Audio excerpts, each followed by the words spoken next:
বছরের এই সময়টাতেও ঢাকায় শীতটা ঠিক জাঁকিয়ে বসেনি, তবে চারিদিকে একটা হিমেল পরশ লেগে আছে। আমার সেমিস্টার ফাইনাল পরীক্ষা শেষ হয়েছে দিন কয়েক আগে। ফলাফল প্রকাশের আগে প্রায় মাসখানেকের ছুটি। এই অফুরন্ত অবসর কাটানোর জন্য মা বাবার সাথে গ্রামের বাড়ি আসা। আমাদের গ্রামের বাড়ি মানেই বর্তমানে আমার কাছে দাদা দেলোয়ার মিয়ার বিশাল উঠোন, আর সেই উঠোনের কোনায় একটা গোয়াল ঘর। বছরে একবার কি দুবার আসা হয় এখানে। প্রতিবারই গ্রামের কারো না কারো মুখে দাদার পুকুর পাড় কিংবা গোয়াল ঘরটাকে নিয়ে দু একটা গা ছমছমে কথা কানে আসত।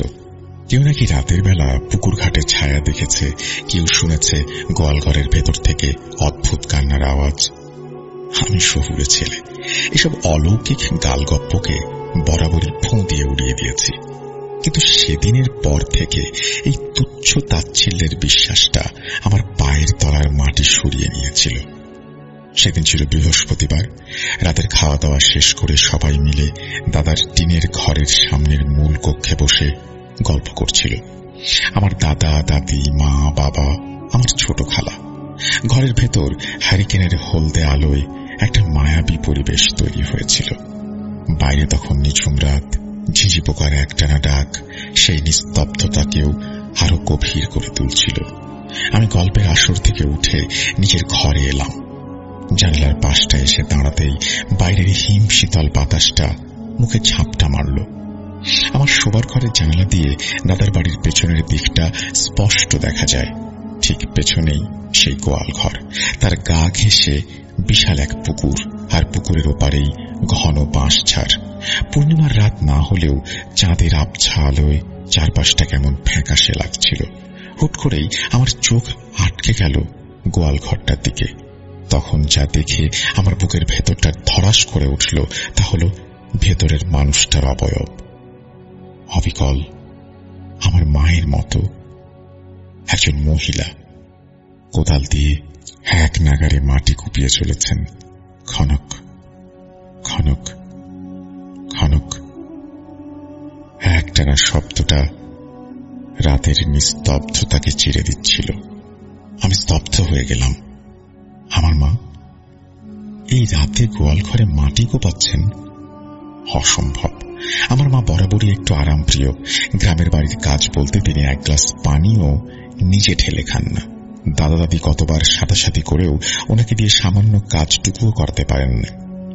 সেই মা কিনা আজ একা একা গোয়াল ঘরের ভেতরে মাটি খুঁড়ছে, তাও এমন অদ্ভুত ভাবে যেন কোনো ঘোরের মধ্যে আছে।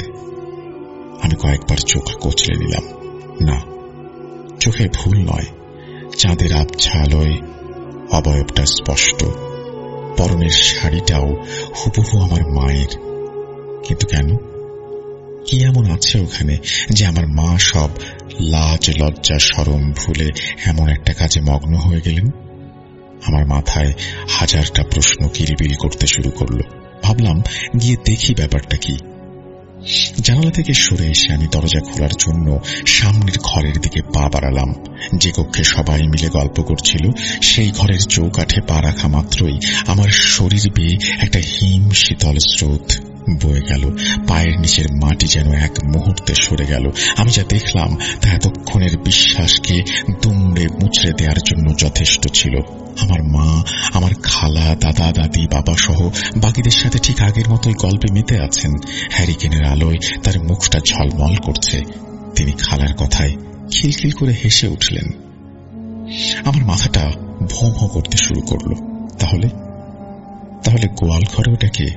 অবিকল আমার মায়ের মতো দেখতে ওই তীব্র আক্রোশে মাটি কুঁপিয়ে জ্বলা নারী মূর্তিটাকে? আমার গলা শুকিয়ে কাঠ। আমি কি তাহলে ভুল দেখছি, নাকি আমার মস্তিষ্ক আমার সাথে ভয়ঙ্কর কোনো খেলা খেলছে? কাউকে কিছু বলতে পারলাম না। বললে হয়তো সবাই আমাকে পাগল ভাববে। আমি কাঁপা কাঁপা পায়ে সদর দরজার কাছে গেলাম। কপাটটা খুলে সাবধানে এক চুল ফাঁক করে বাইরে তাকালাম। উঠোনটা পুরো খালি। চাঁদের হালকা আলোয় ধুধু করছে। কোনো মানুষের চিহ্ন নেই। সাহসে বুক বাঁধলাম।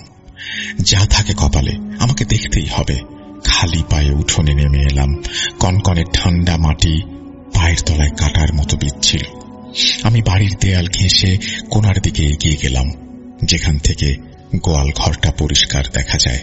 কাছে যেতেই অদ্ভুত একটা ব্যাপার লক্ষ্য করলাম। গোয়াল ঘরের পেছনের বাঁশঝাড়টাও আগের চেয়েও বেশি অন্ধকার আর দুর্ভেদ্য হয়ে উঠেছে। একটা ভ্যাপসা গুমোট হাওয়া সেখান থেকে ভেসে আসছে। গোয়ালঘরটার ভেতরে ঘুটঘুটে অন্ধকার, যেন একটা দানবের হাঁ করা মুখ। আমি আরো কয়েক পা এগিয়ে গেলাম, কিন্তু সেখানে গিয়ে যা দেখলাম তাতে আমার ভয়টা বিস্ময়ে পরিণত হল। গোয়ালঘরের সামনে না আছে কোনো মানুষ, না আছে সেই কোদালটা, আর না আছে এক ফোঁটা খোঁড়া মাটি। সবকিছু একেবারে স্বাভাবিক, পরিপাটি। এখানে কিছুই ঘটেনি, এক বিন্দু মাটিও সরেনি। তাহলে আমি কি দেখলাম? কয়েক মিনিটের ব্যবধানে সবকিছু উধাও হয়ে গেল। এটা কি শুধুই আমার চোখের ভুল, নাকি অল্প আলোয় অন্য কাউকে আমার মা বলে ভ্রম হয়েছিল? হাজারটা যুক্তি দিয়ে মনকে বোঝানোর চেষ্টা করলাম, হয়তো কোনো গ্রামবাসী গোবরের সারের জন্য মাটি নিচ্ছিল, আমাকে দেখে ভয়ে পালিয়ে গেছে। কিন্তু মন মানছিল না, অবয়বটা যে হুবহু আমার মায়ের মতো। আমি আর এক মুহূর্ত দাঁড়ালাম না, প্রায় দৌড়ে ঘরে ফিরে এলাম। আমার ফ্যাকাশে মুখ দেখে বাবা জিজ্ঞেস করলেন, কিরে, শরীর খারাপ নাকি? আমি কোনো মতে মাথা নেড়ে না বলে নিজের ঘরে এসে কম্বল জড়িয়ে শুয়ে পড়লাম। কিন্তু সেই রাতের ঘুম আমার জন্য হারাম হয়ে গেল। বারবার চোখের সামনে ভেসে উঠছিল দুটো দৃশ্য। এক, গোয়াল ঘরের ভেতরে আমার মায়ের মতো দেখতে সেই নারী মূর্তিটিকে আক্রোশে মাটি কোপাতে দেখতে থাকা, আর দুই, ঘরের ভেতর আমার আসল মায়ের নিশ্চিন্ত হাসি মুখ। এই দুই দৃশ্যের মাঝখানে দাঁড়িয়ে আমার সত্তাটা যেন হারিয়ে যাচ্ছিল কোনো এক অন্ধকার কুয়োয়। সেদিন বুঝতে পারিনি এটা ছিল একটা ভয়ঙ্কর কালো অধ্যায়ের সূচনা মাত্র, যার শেষটা আমার জন্য অপেক্ষা করছিল আরো মর্মান্তিক ভাবে।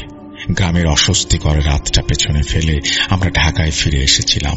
শহরের যান্ত্রিক কোলাহল, ব্যস্ত রাস্তাঘাট আর উঁচু দালানের ভিড়ে আমি চেষ্টা করছিলাম মন থেকে ওই রাতের ঘটনাটা মুছে ফেলতে। ভেবেছিলাম হাজারো ব্যস্ততার চাপে হয়তো স্মৃতিটা একসময় ফিকে হয়ে যাবে, যেমনটা পুকুরের পানিতে ঢিল ছুঁড়লে তৈরি হওয়া ঢেউ একসময় মিলিয়ে যায়। কিন্তু আমার ধারণা ভুল। দিন গড়াতে লাগলো, সপ্তাহ পেরিয়ে মাস ছুঁই ছুঁই। আমি আমার দৈনন্দিন জীবনে ফিরে গেলাম, বন্ধুদের সাথে আড্ডা, পড়াশোনা ইত্যাদি। কিন্তু মনের গভীরে কাঁটার মতো বিঁধে রইল ওই রাতের দৃশ্যটা। অবিকল আমার মায়ের মতো দেখতে সেই নারী মূর্তি আর শূন্য গোয়াল ঘর।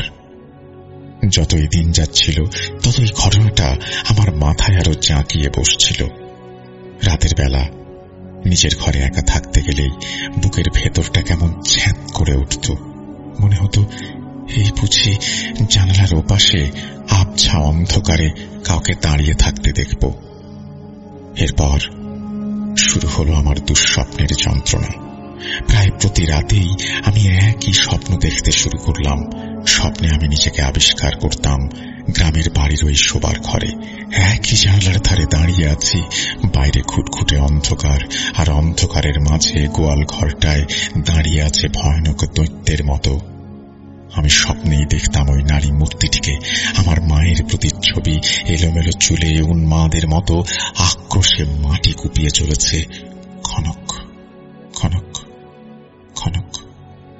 স্বপ্নের ভেতর শব্দটা এত জীবন্ত লাগত যে আমার হৃৎপিণ্ডটাও ওই কোদালের আঘাতে তাল মেলাতে শুরু করত। স্বপ্নের এই পর্যন্ত প্রতিবার একই থাকত। এরপর ঘটত ভয়ঙ্কর ঘটনাটা, যা প্রায় আমার ঘুম কেড়ে নিয়েছিল। মাটি কোপাতে কোপাতে মূর্তিটা হঠাৎ থেমে যায় স্বপ্নে। চারিদিকে নেমে আসত কবরস্থানের মতো পরিবেশ। তারপর খুব ধীরে, অস্বাভাবিক যান্ত্রিক ভঙ্গিতে সে আমার দিকে ঘাড় ঘোরাত। তার মুখটা থাকত কুয়াশার মতো অস্পষ্ট, মানে কোন চেহারা বোঝা যেত না, কিন্তু মুখমণ্ডলের জায়গায় স্পষ্ট দেখতাম দুটো চোখ, হলদে আভার দুটো চোখ, যা দেখতে বনের গভীরে কোনো ক্ষুধার্ত জন্তুর চোখের মতোই। চোখ দুটো স্থির হয়ে আমার দিকে তাকিয়ে থাকত। আমিও খেয়াল করতাম চাহনিটায় না ছিল কোনো রাগ, না ছিল ঘৃণা। আমি যতটুকু বুঝতাম তাতে মনে হতো প্রাণহীন শূন্যতার তীব্র ক্ষুধা চোখ দুটোকে জ্বালাচ্ছে। আর ঠিক তখনই আমার ঘুমটা ভেঙে যেত। ধর্মর করে উঠে বসতাম আমি। সারা শরীর ঘামে ভেজা, হৃৎপিণ্ডটা লাফিয়ে গলার কাছে চলে আসত। এই বুঝি দম বন্ধ হয়ে যাবে। নিজের পরিচিত ঘরের দেয়ালগুলোকেও তখন অচেনা আর বিপজ্জনক মনে হতো। 1.5 মাস কেটে গেল এই অসহনীয় যন্ত্রণার মধ্যে। আমার স্বাস্থ্য ভাঙতে শুরু করে, চোখের নিচে কালি জমে গেল, খাবারের রুচি নেই বললেই চলে। আমার এই পরিবর্তন মা বাবার চোখ এড়ায়নি। তারা বারবার জিজ্ঞেস করতেন কি হয়েছে, কিন্তু আমি প্রতিবারই এড়িয়ে যেতাম। কি বলবো আমি তাদের? কিভাবে বোঝাবো যে তাদের আদরের ছেলে একটা অবাস্তব আতঙ্কের শিকার? শেষ রক্ষা হল না। সেদিন রাতে দুঃস্বপ্নটা ছিল আগের চেয়েও ভয়াবহ। স্বপ্নে সেই জ্বলন্ত চোখ দুটো দেখার পর আমি বিকট একটা চিৎকার দিয়ে জেগে উঠি। আমার চিৎকারে মা বাবা ছুটে আমার ঘরে আসেন। লাইট জ্বালিয়ে তারা আমার অবস্থা দেখে শিউরে ওঠেন। আমি তখন থরথর করে কাঁপছি আর হাঁপাচ্ছি। বাবা আমাকে ধরে ঝাঁকাতে ঝাঁকাতে বললেন, কি হয়েছে জাহিদ? বাবা বল আমাদের। আমি আর নিজেকে সামনে রাখতে পারলাম না। কান্নায় ভেঙে পড়লাম। এক নাগারে বলতে শুরু করলাম গ্রামে কাটানো রাতের সব ঘটনা, গোয়াল ঘরের সেই নারী মূর্তিকে দেখা, পরে মাকে ঘরে আবিষ্কার করা, আর গত 1.5 মাস ধরে দেখা এই দুঃস্বপ্নের কথা। সব আমি উগরে দিলাম। আমার কথা শেষ হতেই আমার মায়ের মুখের দিকে তাকালাম, আর ওনার মুখের ভাব দেখেই আমার বুকের রক্ত হিম হয়ে গেল। ওনার চোখের কোণে অবিশ্বাস তো দেখলাম না, দেখিনি কোনো সান্ত্বনা। যা দেখলাম তার সবটা জুড়েই মিশেছিল রাজ্যের ভয়, যে ভয় সাধারণত কোনো দুশ্চিন্তার ভয় বলে মনে হলো না আমার। ফ্যাকাশে হয়ে যাওয়া মুখে, দুটো চোখ বিস্ফারিত। তিনি কাঁপা কাঁপা হাতে মুখের ওপর আঁচল টেনে ধরলেন। বাবা কিছু বলতে যাচ্ছিলেন, কিন্তু মা বাবাকে হাত তুলে থামিয়ে দিলেন। তিনি টলতে টলতে ঘর থেকে বেরিয়ে গেলেন। তখনই কিছুই বুঝলাম না আমি। কিছুক্ষণ পর বাবাও গেলেন পিছু পিছু। আমি আমার রুম থেকে শুনলাম মা পাশের ঘর থেকে আমার দাদাকে অর্থাৎ দেলোয়ার মিয়াকে ফোন করেছেন। কথোপকথনের কিছু অংশ আমার কানে এলো।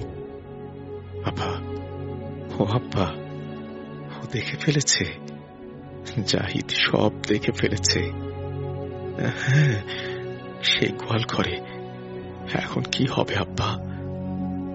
এখন কি হবে? ফোনের বাকি কথাগুলো আমি আর শুনতে পেলাম না, কিন্তু ওই কয়েকটা বাক্যই আমার মাথার ভেতরে হাজারটা নতুন প্রশ্নের জন্ম দিল। কি দেখে ফেলেছি আমি?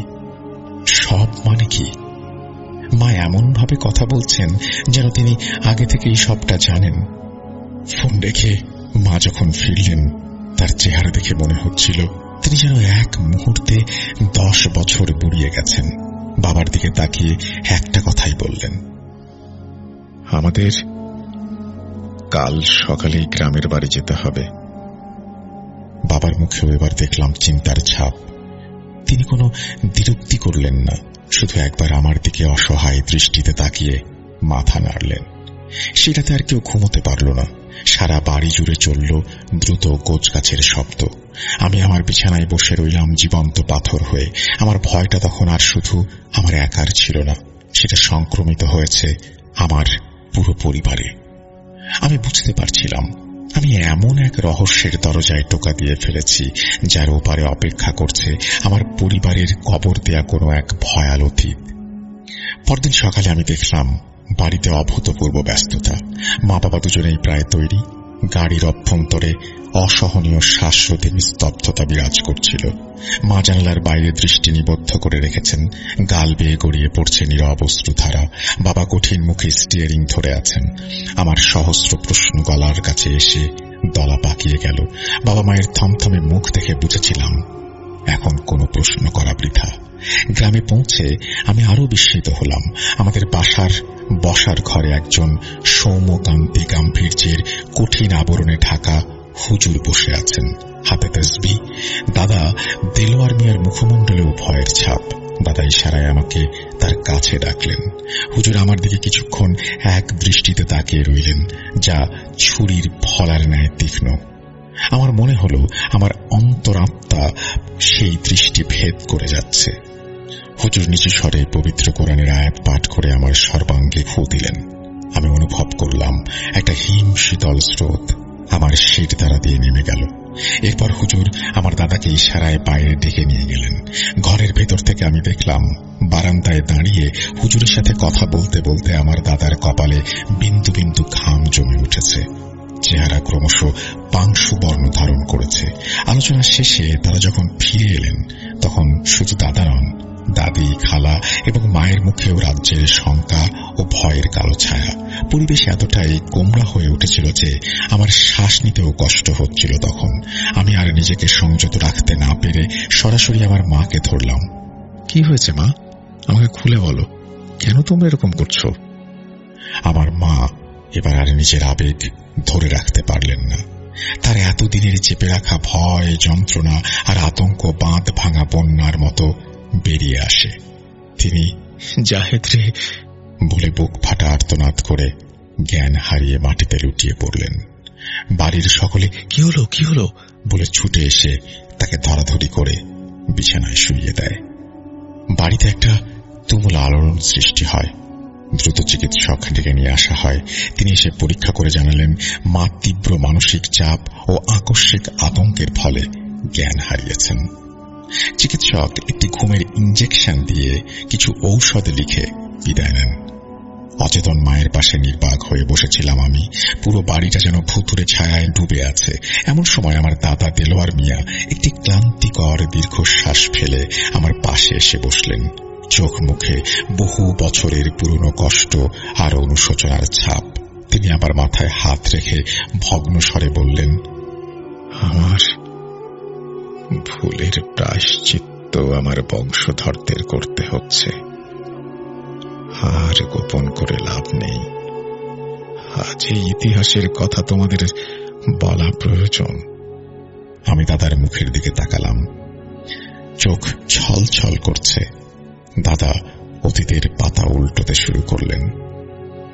এই উপাখ্যানের সূচনা আজ থেকে বহু যুগ পূর্বে 1981-82 সাল নাগাদ। তখন তোমার মা মেহেরুন নিতান্তই বালিকা। আমার 3টে কন্যা ছিল। বড়টা পারুল, মাঝখানেরটা মেহেরুন আর ছোটটা শাহানা। 3 বোনের মধ্যে যেমন গলায় গলায় ভাব ছিল, তেমনি সামান্য কারণে মাঝে মাঝে তুমুল ঝগড়াঝাটিও বেঁধে যেত।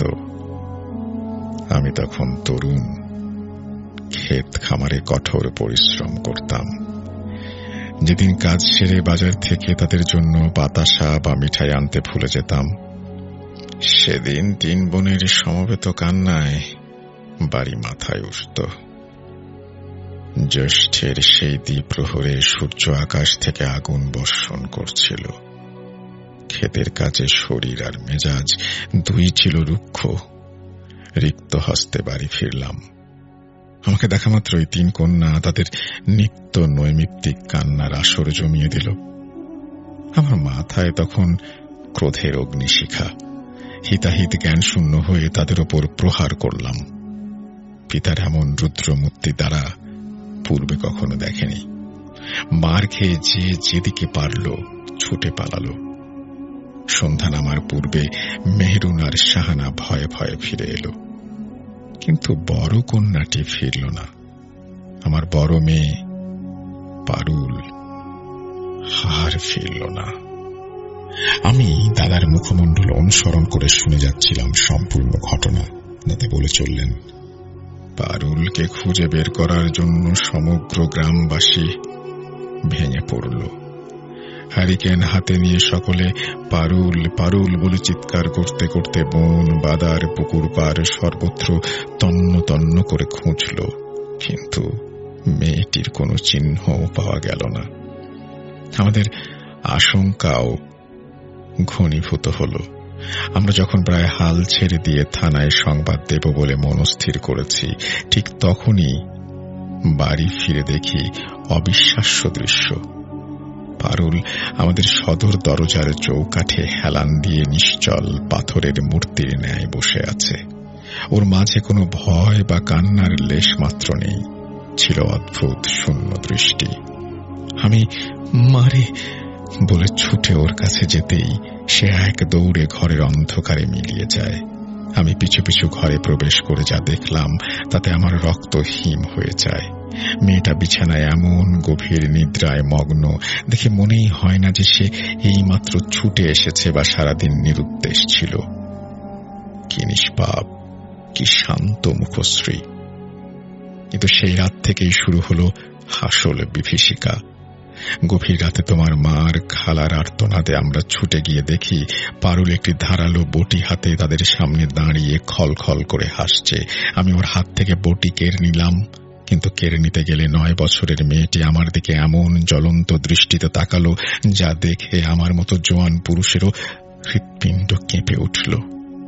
দিনের আলোয় মেয়েটা সম্পূর্ণ স্বাভাবিক থাকত, কিন্তু সন্ধ্যা নামলেই তার ছোট্ট শরীরটার ওপর যেন অন্য কোনো অশুভ শক্তি ভর করত। সে একা একা পুকুর পাড়ের দিকে তাকিয়ে চুপি চুপি যেন কি সব ভাষায় কথা বলতো, আর মাঝে মাঝে অস্বাভাবিক হাসিতে ফেটে পড়ত। কখনো দেখতাম সে খাটের নিচে বসে শূন্য মেঝেতে নখ দিয়ে আঁচড় কাটছে। জিজ্ঞেস করলে বলতো, সোনা খুঁজি, অলংকার খুঁজি, অনেক ধন সম্পদ খুঁজি। তার এই সমস্ত অলৌকিক কাণ্ড কারখানা দেখে আমরা ভয়ে দিশেহারা হয়ে পড়লাম। দাদার কণ্ঠস্বর অতীতের অন্ধকারে আরো প্রবেশ করল। কন্যার এই দৈনন্দিন পরিবর্তন আর এই ভুতুরে আচরণে আমি আর স্থির থাকতে পারলাম না। অবশেষে বহু অনুনয় বিনয় করে পাশের গ্রাম থেকে এক প্রখ্যাত হুজুরকে নিয়ে আসতে সক্ষম হলাম। হুজুরের নাম ছিল দুলাল। আল্লাহ, জ্ঞানী ব্যক্তি হিসেবে তার যথেষ্ট খ্যাতি। দুলাল হুজুর আমাদের গৃহে পদার্পণ করে পারুলকে দেখেই কিছুক্ষণ স্তব্ধ হয়ে রইল। হুজুরের কপালে গভীর চিন্তার রেখা। তিনি পারুলের সাথে কয়েকটি কথা বললেন এবং পারুল এমন সব উত্তর দিল যা শুনে আমরা হতবাক হয়ে গেলাম। এরপর হুজুর আমাদের ওনার কাছে ডেকে বললেন, দেলোয়ার, আপনার কন্যার উপর যে ভর করেছে সে কোনো সাধারণ প্রেতাত্মা নয়। সে এক অতি শক্তিশালী এবং অনিষ্টকারী জিন, যার নাম জাওয়াল। সে মানুষের শরীরের অভ্যন্তরীণ অঙ্গ প্রত্যঙ্গ ভক্ষণ করতে ভালোবাসে। ওই দিন রাতে বাঁশঝাড়ের নিকট, অর্থাৎ হারিয়ে যাবার দিন সন্ধ্যায় যে আপনি কন্যাকে একাকী পেয়েছিলেন, সেই থেকেই তার উপরে এই আত্মা ভর করেছে। এই প্রকার জিনকে আয়ত্তে আনা প্রায় অসাধ্য, কেবল আল্লাহর অশেষ করুণা ছাড়া। হুজুরের কথায় আমাদের আত্মা শুকিয়ে গেল। সেই দিন রাতেই হুজুর তার কাজে ব্রতী হলেন। ঘরের সমস্ত দ্বার জানালা বন্ধ করে দেয়া হলো। ঘরের 4 কোণে পবিত্র আয়াত রেখা কাগজ টাঙিয়ে দেয়া হলো। একটি চক্রের মধ্যে পারুলকে বসানো হলো এবং হুজুর আসনে বসে চোখ বন্ধ করে দোয়া দুরুদ পাঠ করতে শুরু করলেন। কিছুক্ষণ পরেই ঘরের পরিবেশ পরিবর্তিত হতে শুরু করল। ঘরের তাপমাত্রা অস্বাভাবিকভাবে হ্রাস পেতে শুরু করল এবং সমস্ত বাতি নিভে গেল। হারিকেনের শিখাটিও এমনভাবে কাঁপতে লাগলো যেন এক্ষুনি সেটা নিভে যাবে। সহসা ঘরটি এক প্রকার পচা ভ্যাপসা গন্ধে পরিপূর্ণ হয়ে গেল। আর তখনই আমরা শুনলাম অপ্রত্যাশিত সেই কণ্ঠস্বর। পারুলের ছোট্ট শরীরটা স্থির হয়ে বসে থাকলেও সমগ্র ঘরটি গম্ভীর কর্কশ এক পুরুষের কণ্ঠস্বরে গম গম করে উঠল। হুজুর সেই কণ্ঠ শুনে বিচলিত হলেন না। তিনি শান্ত স্বরে বললেন, তুই যেই হোস, এই নিষ্পাপ শিশুটির শরীর ত্যাগ করে চলে যা। প্রত্যুত্তরে সেই জিন হঠাৎ কোনো ক্রোধ প্রকাশ না করে বিদ্রুপ মাখানো শীতল কণ্ঠে বলল, চলেই তো যাব, কিন্তু তুই এক সামান্য মর্তের জীব আমাকে আক্রমণ করেছিস, অপমান করছিস। তার শাস্তি হিসেবে তোর কনিষ্ঠ পুত্রটি পানিতে ডুবে প্রাণ হারাবে। যা যা, আরো বিদ্যা সঞ্চয় করে আয়। আমি তোকে পাপী হিসেবেই দেখতে এসেছি। জিনের এই অধ্যত্বে দুলাল হুজুর ক্রুদ্ধ হলেন। তিনি হুঙ্কার দিয়ে বললেন, আল্লাহর গজবের শয়তান, আমি তোকে শেষবারের মতো সাবধান করছি, স্বেচ্ছায় এই স্থান ত্যাগ কর, নতুবা আমার এই আধ্যাত্মিক শক্তির দ্বারা তোকে চিরকালের জন্য বোতলবন্দি করে রাখব। হুজুরের কথায় জিনটি হো হো করে হেসে উঠল। সে ঘরের চাল পর্যন্ত কাঁপিয়ে দিল। হাসি থামিয়ে বলল, বেশ, করিস না হয় বন্দি, কিন্তু এই স্পর্ধার অপরাধে তোর যুবতী স্ত্রী শয্যাশায়ী হয়ে মৃত্যুবরণ করবে। হুজুর এবার প্রচন্ড ক্রোধে ওনার চূড়ান্ত প্রক্রিয়া শুরু করতে যাবেন। ঠিক সেই মুহূর্তে পারুল এমন এক মর্মভেদে আর্তনাদ করে উঠল, যা শুনে আমার বুকের ভেতরটা দুমড়ে মুচড়ে গেল। আমার ভয়ানক পিতৃস্নেহ সেই মুহূর্তে সমস্ত যুক্তি বুদ্ধি বিসর্জন দিল। আমি পারুল বলে চিৎকার করে ছুটে গিয়ে হুজুরের দেয়া চক্রের মধ্যে প্রবেশ করে আমার কন্যাকে জড়িয়ে ধরলাম এবং দ্রুত হ্যারিকেনের আলো বাড়িয়ে দিলাম। আলো জ্বলে উঠতেই সব শান্ত হয়ে যায়। পারুল তখনই আমাকে ধাক্কা দিয়ে দৌড়ে যায়। পুকুরের দিকে থাকা দরজার সামনে দাঁড়িয়ে ঘুরে আবার আমাদের দিকে মুখ করে থাকে। পারুলের মুখে ক্রূর হাসি। সে তার নিজের শিশুসুলভ কণ্ঠেই স্পষ্ট উচ্চারণে বলল, নির্বোধ দেলোয়ার, ওই মাথা মোটা দুলালের চেয়েও বড় নির্বোধ তুই ওর কাজটা নষ্ট করে দিলি। যা, তোর এই ভুলের মাসুল দেবে সে, যে এখনো তোদের মাঝে উপস্থিত নেই। এইটুকু বলে দাদা থামলেন। চোখটা ভিজে যায় এরপর ওনার বাড়িতে। দাদার স্বরটা কান্নায় রুদ্ধ হয়ে আসে। তিনি ভগ্ন কণ্ঠে বললেন, আমরা তখন ভেবেছিলাম জাওয়াল বুঝি পারুলের কথাই বলছে, কারণ সেই রাতের পর থেকে মেয়েটা চোখের সামনে শুকিয়ে যেতে লাগলো, খাওয়া দাওয়া ত্যাগ করল, দিন রাত শূন্য দৃষ্টিতে চেয়ে থাকত। সময়ের স্রোতে জীবনের কঙ্কালে পরিণত হয়েছিল মেয়েটি। ঠিক 13 দিন পর সকালে আমার পারুল আমাদের সকলকে ছেড়ে পরলোকে চলে গেল। যেদিন আমার কন্যার দাফন হলো, ঠিক সেদিনই অপরাহ্নে সংবাদ আসে দুলাল হুজুরের 7 বছরের কনিষ্ঠ পুত্রটিও গ্রামের পুকুরে ডুবে প্রাণ হারিয়েছে। জিনের প্রতিটি কথা অক্ষরে অক্ষরে ফলে যায়। কন্যার 40 অতিবাহিত হওয়ার কিছুদিন পর সন্ধ্যায় দুলাল হুজুর স্বয়ং আমাদের গৃহে এলেন। তাকে দেখে মনে হচ্ছিল তিনি ভগ্ন হৃদয়, পরাজিত মানুষ। তিনি আমার সামনে বসে একটা দীর্ঘশ্বাস ফেলে বললেন, দেলোয়ার, আমি পূর্বেই অনুমান করেছিলাম আমার প্রচেষ্টা সফল হবে না। জাওয়াল সেই শ্রেণীর জিন যাদেরকে কাফির জাদুকরেরা মানুষের ভয়ানক ক্ষতি সাধনের জন্য অর্থাৎ কুফরি কালামের কাজে ব্যবহার করে। এর শক্তি আমার সাধনার চেয়ে অনেক বেশি। আমি তাকে বন্দী করার চেষ্টা করে নিজের সর্বনাশ নিজেই ডেকে এনেছি। আমার স্ত্রীও আপনার কন্যার মতোই শয্যাশায়ী হয়ে 4 দিন আগে মৃত্যুবরণ করেছে। এই বলে হুজুর বিদায় নিচ্ছিলেন, কিন্তু দরজার কাছ থেকে তিনি আবার ফিরে এসে আমার দিকে তাকিয়ে বললেন, কিন্তু দেলোয়ার, জিনের শেষ কথাটি এখনো পূর্ণ হয়নি, তবে মনে রাখবেন একদিন তা পূর্ণ হবেই। আমি ব্যাকুল হয়ে হুজুরকে প্রশ্ন করলাম, কোন কথাটি হুজুর? কার কথা বলছিল সেই শয়তান? হুজুর আমার চোখের দিকে তাকিয়ে একটা ভয়াল সত্য উচ্চারণ করলেন। জাওয়াল বলেছিল, শাস্তি পাবে সে যে তোমাদের মধ্যে এখনো উপস্থিত নেই। এই অর্থ হল, আপনার অন্য 2 কন্যার গর্ভে যে সন্তান জন্ম নেবে, তাদের মধ্যে যে প্রথম এই জাওয়ালকে পুনরায় দেখবে কবর খনন করতে, বুঝে নেবেন এই ভয় পুনরায় জাগ্রত হবে সেদিন, আর তার প্রথম বলি হবে সেই সন্তানের জননী, অর্থাৎ আপনার নাতিই হবে তার মায়ের ঘাতক। দাদার কথাগুলো শেষ হতেই আমার মস্তিষ্কের অভ্যন্তরে সহস্র বজ্রপাত হল। আমি স্তব্ধ বাকরুদ্ধ হয়ে বসে রইলাম। গোয়াল ঘর, মাটির খনন, মায়ের আকৃতি সবকিছু এক নিমিষে আমার কাছে ভয়ঙ্কর সুতোয় গাঁথা হয়ে গেল। আমি বুঝতে পারলাম হুজুরের বলা সেই নাতি যে নিজের মায়ের মৃত্যুর কারণ হবে, সে আর কেউ নয়, আমি নিজেই। জাহিদ এখানে থামল, তারপর আমার দৃষ্টিতে দৃষ্টি রেখে বলল, এর পরের কথাগুলো আমি আপনাকে বলছি রিয়াজ ভাই। পাচ্ছি শাস্তি পাচ্ছি রিয়াজ ভাই, সব পাচ্ছি। আমার দাদার বলা একটি বর্ণ মিথ্যা ছিল না। সেই ঘটনার পর আমরা মাকে নিয়ে ঢাকায় ফিরছিলাম। দেশের শ্রেষ্ঠ চিকিৎসকদের শরণাপন্ন হয়েছিলাম, কিন্তু কোনো লাভ হয়নি। জাওয়াল যেন ক্ষুধার্ত নেকড়ের মতো জেগে উঠেছিল। আমার চোখের সামনেই মা দিনে দিনে নিস্তেজ হয়ে গেলেন। চিকিৎসা বিজ্ঞান ওনার কোনো রোগ নির্ণয় করতে পারল না, শুধু বলতো ওনার বাঁচার ইচ্ছেটাই মরে গেছে। ঠিক মাস দুয়েকের মাথায় একটি বিষণ্ণ প্রত্যুষে মা ঘুমের মধ্যেই চিরতরে বিদায় নিলেন। আর আজ দেখুন আমার বাবার কি অবস্থা। স্ত্রীর মৃত্যু শোক আর সেই ভয়ঙ্কর ঘটনার মানসিক আঘাতে তিনি জীবন্ত লাশ। স্মৃতিশক্তি লোপ পেয়েছে, কাউকে চেনেন না, কথা বলেন না, হাসপাতালের একটি ঘরের জানালার দিকে শূন্য দৃষ্টিতে তাকিয়ে থাকেন। জাওয়াল তার কথা রেখেছে। সে বলেছিল শাস্তি পাবে সে যে তখনও আসেনি। শাস্তি আমিই পাচ্ছি রিয়াজ ভাই। আমি সেই অভিশপ্ত যার ললাটে তার জননীর মৃত্যুর কলঙ্ক লেখা আছে। আপনার লেখনীর মাধ্যমে বহু মানুষের জীবনের বিভিন্ন উপাখ্যান পাঠ করেছি, তাই আজ আমার জীবনের এই কালো অধ্যায়টিও আপনার কাছে উন্মোচিত করলাম।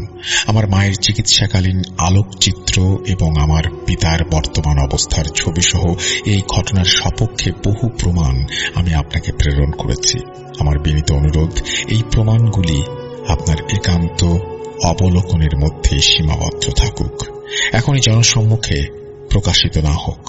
আমার পরিচিত পরিমণ্ডলে আমি অনাকাঙ্ক্ষিত আলোচনার কেন্দ্রবিন্দুতে পরিণত হতে পারি। আমার সার্কেলে এই সমস্ত আধিভৌতিক বিষয়ে কেউ বিশ্বাসী নয়।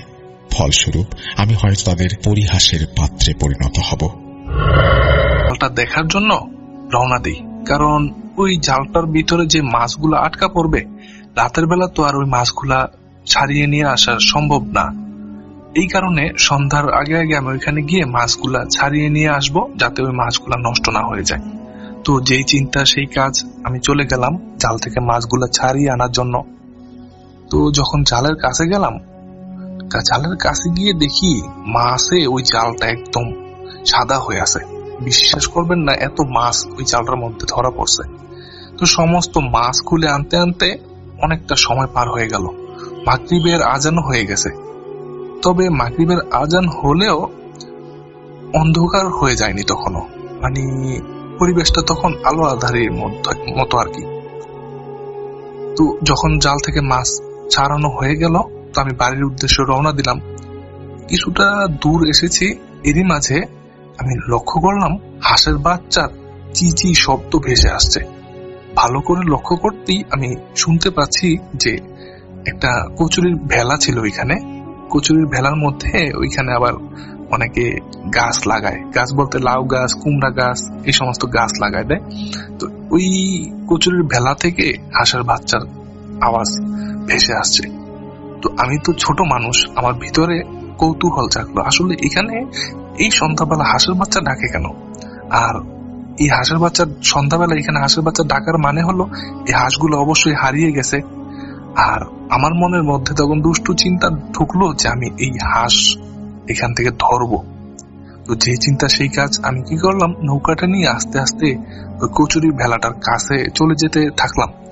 তো আমি যখন কচুরি ভেলাটার কাছে যাই, তখন আমি লক্ষ্য করলাম ওই হাঁসটা আমাকে দেখে ভয় পেয়েছে এবং বাচ্চাগুলা নিয়ে পাশের একটা ধইঞ্চা ক্ষেত ছিল, ওই ধইঞ্চা ক্ষেতের মধ্যে ঢুকে যাচ্ছে। আসলে তখন একদম অন্ধকার কিন্তু নেমে আসে নাই, আলো আধারিত বললাম, এই কারণে বোঝা যাচ্ছিল আর কি। যাই হোক, এটা দেখে আমি ভাবলাম যদি হাঁসগুলা ওই ধইঞ্চা ক্ষেতের ভিতরে চলে যায়, তাহলে তো আমি এই নৌকা নিয়ে এই হাঁসগুলাকে ধরতে পারবো না কোনোভাবেই। এই চিন্তা করে আমি কিছুটা পিছনে চলে আসলাম। এসে অপেক্ষা করলাম কিছুটা সময়, দেখি ওই হাঁসগুলা আবার ওই কচুরি ভেলার মধ্যে চলে আসলো। এরই মাঝে কিছুটা অন্ধকার হয়ে গেছে, তবে অন্ধকার হলেও কাছের জিনিসপত্র বোঝা যায়, এরকম অন্ধকার। আমি তখন কি করলাম, চিন্তা করতে থাকলাম যে এই হাঁসগুলাকে কিভাবে ধরবো আমি।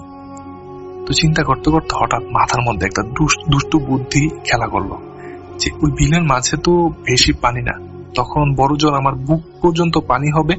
তো আমি যদি ওই পানিতে নেমে হাঁসগুলাকে ধরার চেষ্টা করি, তাহলে হয়তোবা আমি হাঁসগুলাকে ধরতে পারবো। তো আবারও যেই চিন্তা সেই কাজ, আমি নেমে পড়লাম পানিতে। ধীরে ধীরে ওই কচুরির ভেলার কাছে চলে গেলাম। এবার সত্যি আমার আইডিয়া কাজে দিল। হাঁসগুলা কোনো কিছুই টের পেল না। আমি ওই হাঁসগুলার কাছে গিয়ে একটা ধাওয়া দিলাম, আর ধাওয়া দেওয়ার সাথেই আমার হাতের মধ্যে 3-4টা হাঁসের বাচ্চা ধরা পড়লো। তো ওই বাচ্চাগুলাকে নিয়ে আমি নৌকায় ফেরত আসলাম। নৌকায় এসে নৌকার মাথার মধ্যে একটা জায়গা থাকে বাক্সর মতো, ওইখানে আমি হাঁসগুলাকে বন্দি করলাম। আর নৌকাটাকে আমি আবার চালানো শুরু করলাম। কিছুটা দূর গিয়েছি, 10-15 হাত, তখনই হঠাৎ আমি অনুভব করলাম নৌকাটার আমি যে পাশে বসে আছি এই পাশটা উপরের দিকে উঠে গেল। মানে আমার কাছে মনে হলো নৌকাটার অপর প্রান্তে, মানে অপর মাথায় মনে হলো ভারী কোনো একটা জিনিস এসে পড়লো। যেরকম হয় নৌকার মধ্যে এক প্রান্তে যদি কোনো কেউ ভারী জিনিস নিয়ে উঠে তাহলে অপর প্রান্ত যেরকম আলগি হয়ে যায়, ওই রকম আর কি। আমি তো হঠাৎ মানে হতভম্ব হয়ে গেলাম, কি হইলো এটা, এখানে তো কেউ নাই। আর এইটা ভাবতে ভাবতে আমি লক্ষ্য করলাম যে ওইখানে আলো আধারিতে দেখা যাচ্ছে একটা অন্ধকারের দলা। অন্ধকারের দলা, এটা কোনো আকৃতি নাই, একদম কুচকুচে কালো একটা অন্ধকার। মানে এটা অন্ধকারের চেয়েও অন্ধকার। এটা আগুন যেরকম নড়াচড়া করে না দাউ দাউ করে জ্বললে, এই অবয়বটা এরকম নড়াচড়া করছে। আমি ভালো করে লক্ষ্য করলাম, আর এর মাঝেই দেখি ওইখানে 2টা জিনিস জলজল করে উঠলো। আর এই জিনিস 2টা হলো চোখ। আর এই চোখগুলো এমন ভাবে জলজল করছিল, মনে হচ্ছিল যেন কোন 2টা জ্বলন্ত কয়লার টুকরা যখন জলজল করে উঠবে, মানে 2টা গরম জ্বলন্ত কয়লার মধ্যে ফু দিলে যেরকম জলজল করে উঠবে, এইরকম ভাবে জলজল করে উঠলো। এটা দেখে তো আমি ভয়ে একদম জমে গেলাম।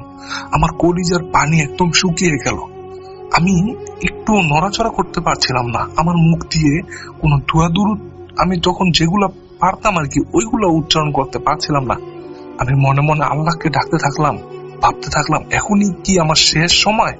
কারণ আমি নানা নানির মুখে আগে অনেক ভৌতিক ঘটনা শুনেছি, আর এখন আমি তো নিজেই এই ঘটনার সম্মুখীন হয়ে গেলাম।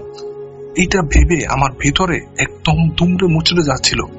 আর এরই মাঝে একটা ভয়ানক বিচ্ছিরি কর্কশ কণ্ঠ আমার কানে ভেসে আসলো।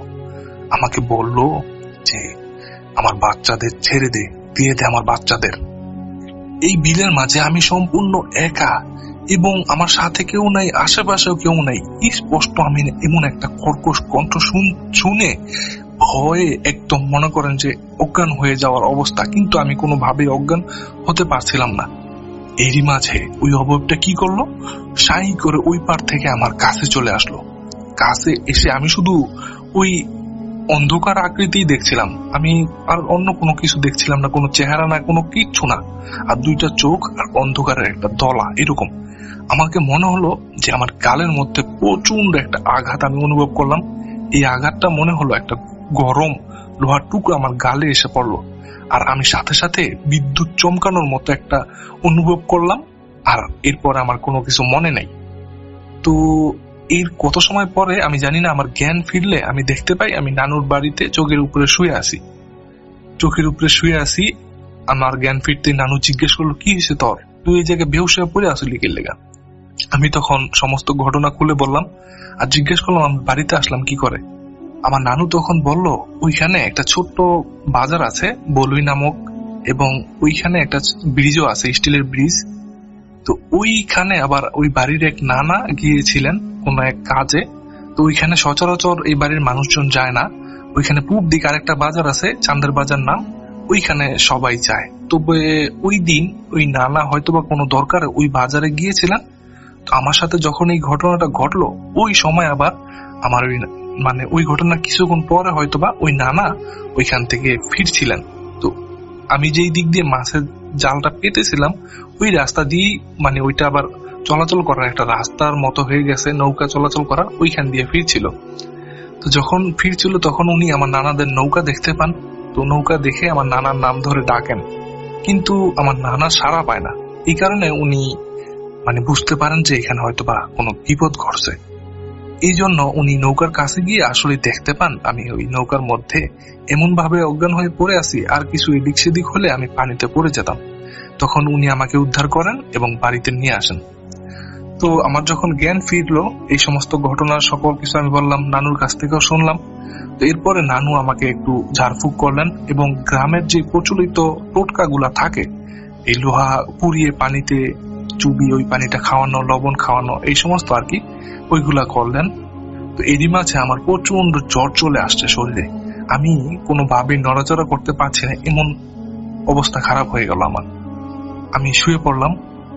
তো কখন জানি না, রাত তখন কয়টা বাজে, আমি একটা স্বপ্নে দেখলাম। স্বপ্নে আমি সেই অবয়বটা দেখলাম, ভয়ঙ্কর অবয়বটা, যার চোখগুলা আগুনের মতো জ্বলজ্বল করছিল। অবয়বটা আমাকে বলছে, আমার বাচ্চাদেরকে ফেরত দে। আমি তখন বললাম, আমি তোমার বাচ্চাদেরকে ফেরত দিব কিভাবে?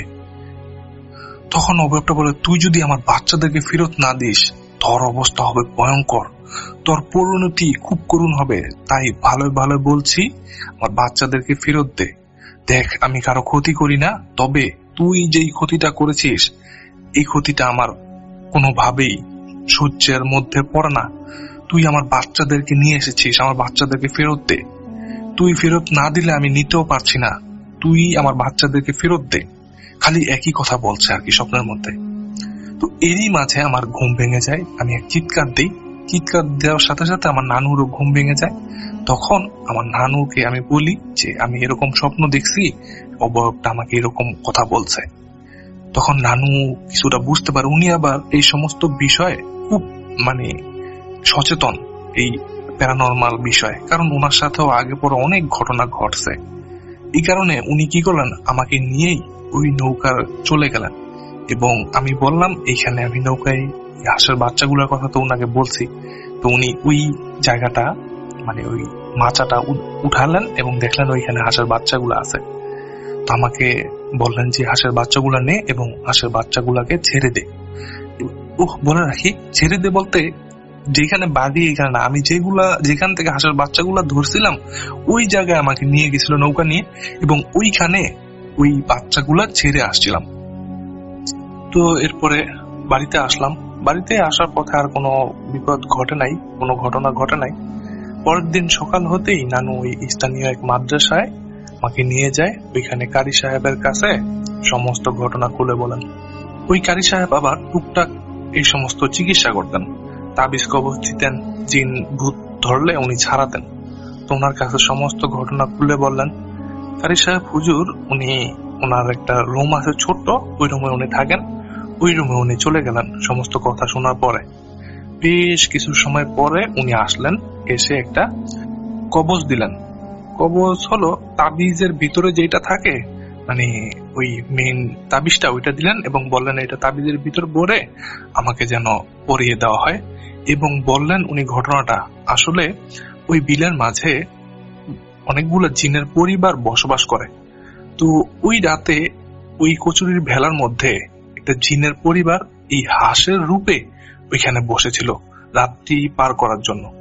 আর ওইগুলা আসলেই ওই জিনের বাচ্চা। আমি আবার কি করছি, এগুলা আসলে হাঁস ভেবে আমি ওইগুলাকে ডিস্টার্ব করি। শুধু ডিস্টার্বই করি না, আমি যখন ওই হাঁসের বাচ্চাগুলাকে ধরি, আমার অজান্তেই ওই বাচ্চাগুলার একটা ক্ষতি হয়। ওই বাচ্চাগুলা অনেক অসুস্থ হয়ে পড়ে এবং বাচ্চাগুলা অনেক আঘাতপ্রাপ্ত হয়। এই কারণেই মূলত ওই বাচ্চাগুলোর সাথে যে জিনটা ছিল, ওই জিনটা আমাকে ভয় দেখাইছে। মূলত ওই জিনটা আমাকে কোনো ক্ষতি করার উদ্দেশ্যে এরকম ভয় দেখা নাই, যাতে আমি এই বাচ্চাগুলাকে ছেড়ে দেই এই কারণে, আর এই বাচ্চাগুলাকে আমি আর কোনো ক্ষতি না করি এই কারণে ওই জিনটা আমাকে এইভাবে ভয় দেখাইছে আর কি। আর ওই জিনটা নাকি কারি সাহেব হুজুরকে বলেছেন আরো যে এই বাচ্চাটা আমার কথা বলেন, আমি যেন আর কখনো ওই বিলের মাঝে একা একা না যাই। কারণ আমাকে যদি কখনো ওই জিনগুলা একা একা দেখে, তাহলে হয়তোবা আমার কোনো ক্ষতি করতে পারে। কারণ আমি তাদের ক্ষতি করছি, এই কারণে আমার উপর তারা অনেক ক্ষিপ্ত আছে। আর এই কারণে আমাকে একা একা ওই বিলের মাঝে যেতে নিষেধ করেন। আর ওই কারি সাহেব বললেন যে ওই জিনগুলা ভালো জিন, খারাপ না, মানুষের কোনো ক্ষতি করে না, ওইগুলা ওইখানেই থাকে। আমাদেরকে শোনান তো মিস, আমাদের আবদার ফেলতে পারলেন না, কেননা আমরা আজকে প্রথম এই কলি মিসের কাছে আবদার করেছি। কলি মিস আমাদেরকে যেভাবে ঘটনাটি বলেছিলেন, আমি সেভাবেই লিখছি।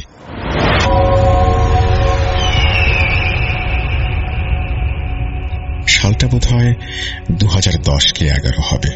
আমি সবে মাত্র ইন্টারমিডিয়েট সেকেন্ড ইয়ারে উঠলাম। তো আমার ইউনিভার্সিটি তখন কিসের জন্য যেন অনেক দিনের জন্য বন্ধ। আমি চিন্তা করলাম, যেহেতু অনেকদিন ইউনিভার্সিটি বন্ধ আছে, তাহলে কোথাও থেকে ঘুরে আসি। যেই ভাবা সেই কাজ, আমি আমার গ্রামের বাড়ি ঘুরতে যাবার প্ল্যান করি।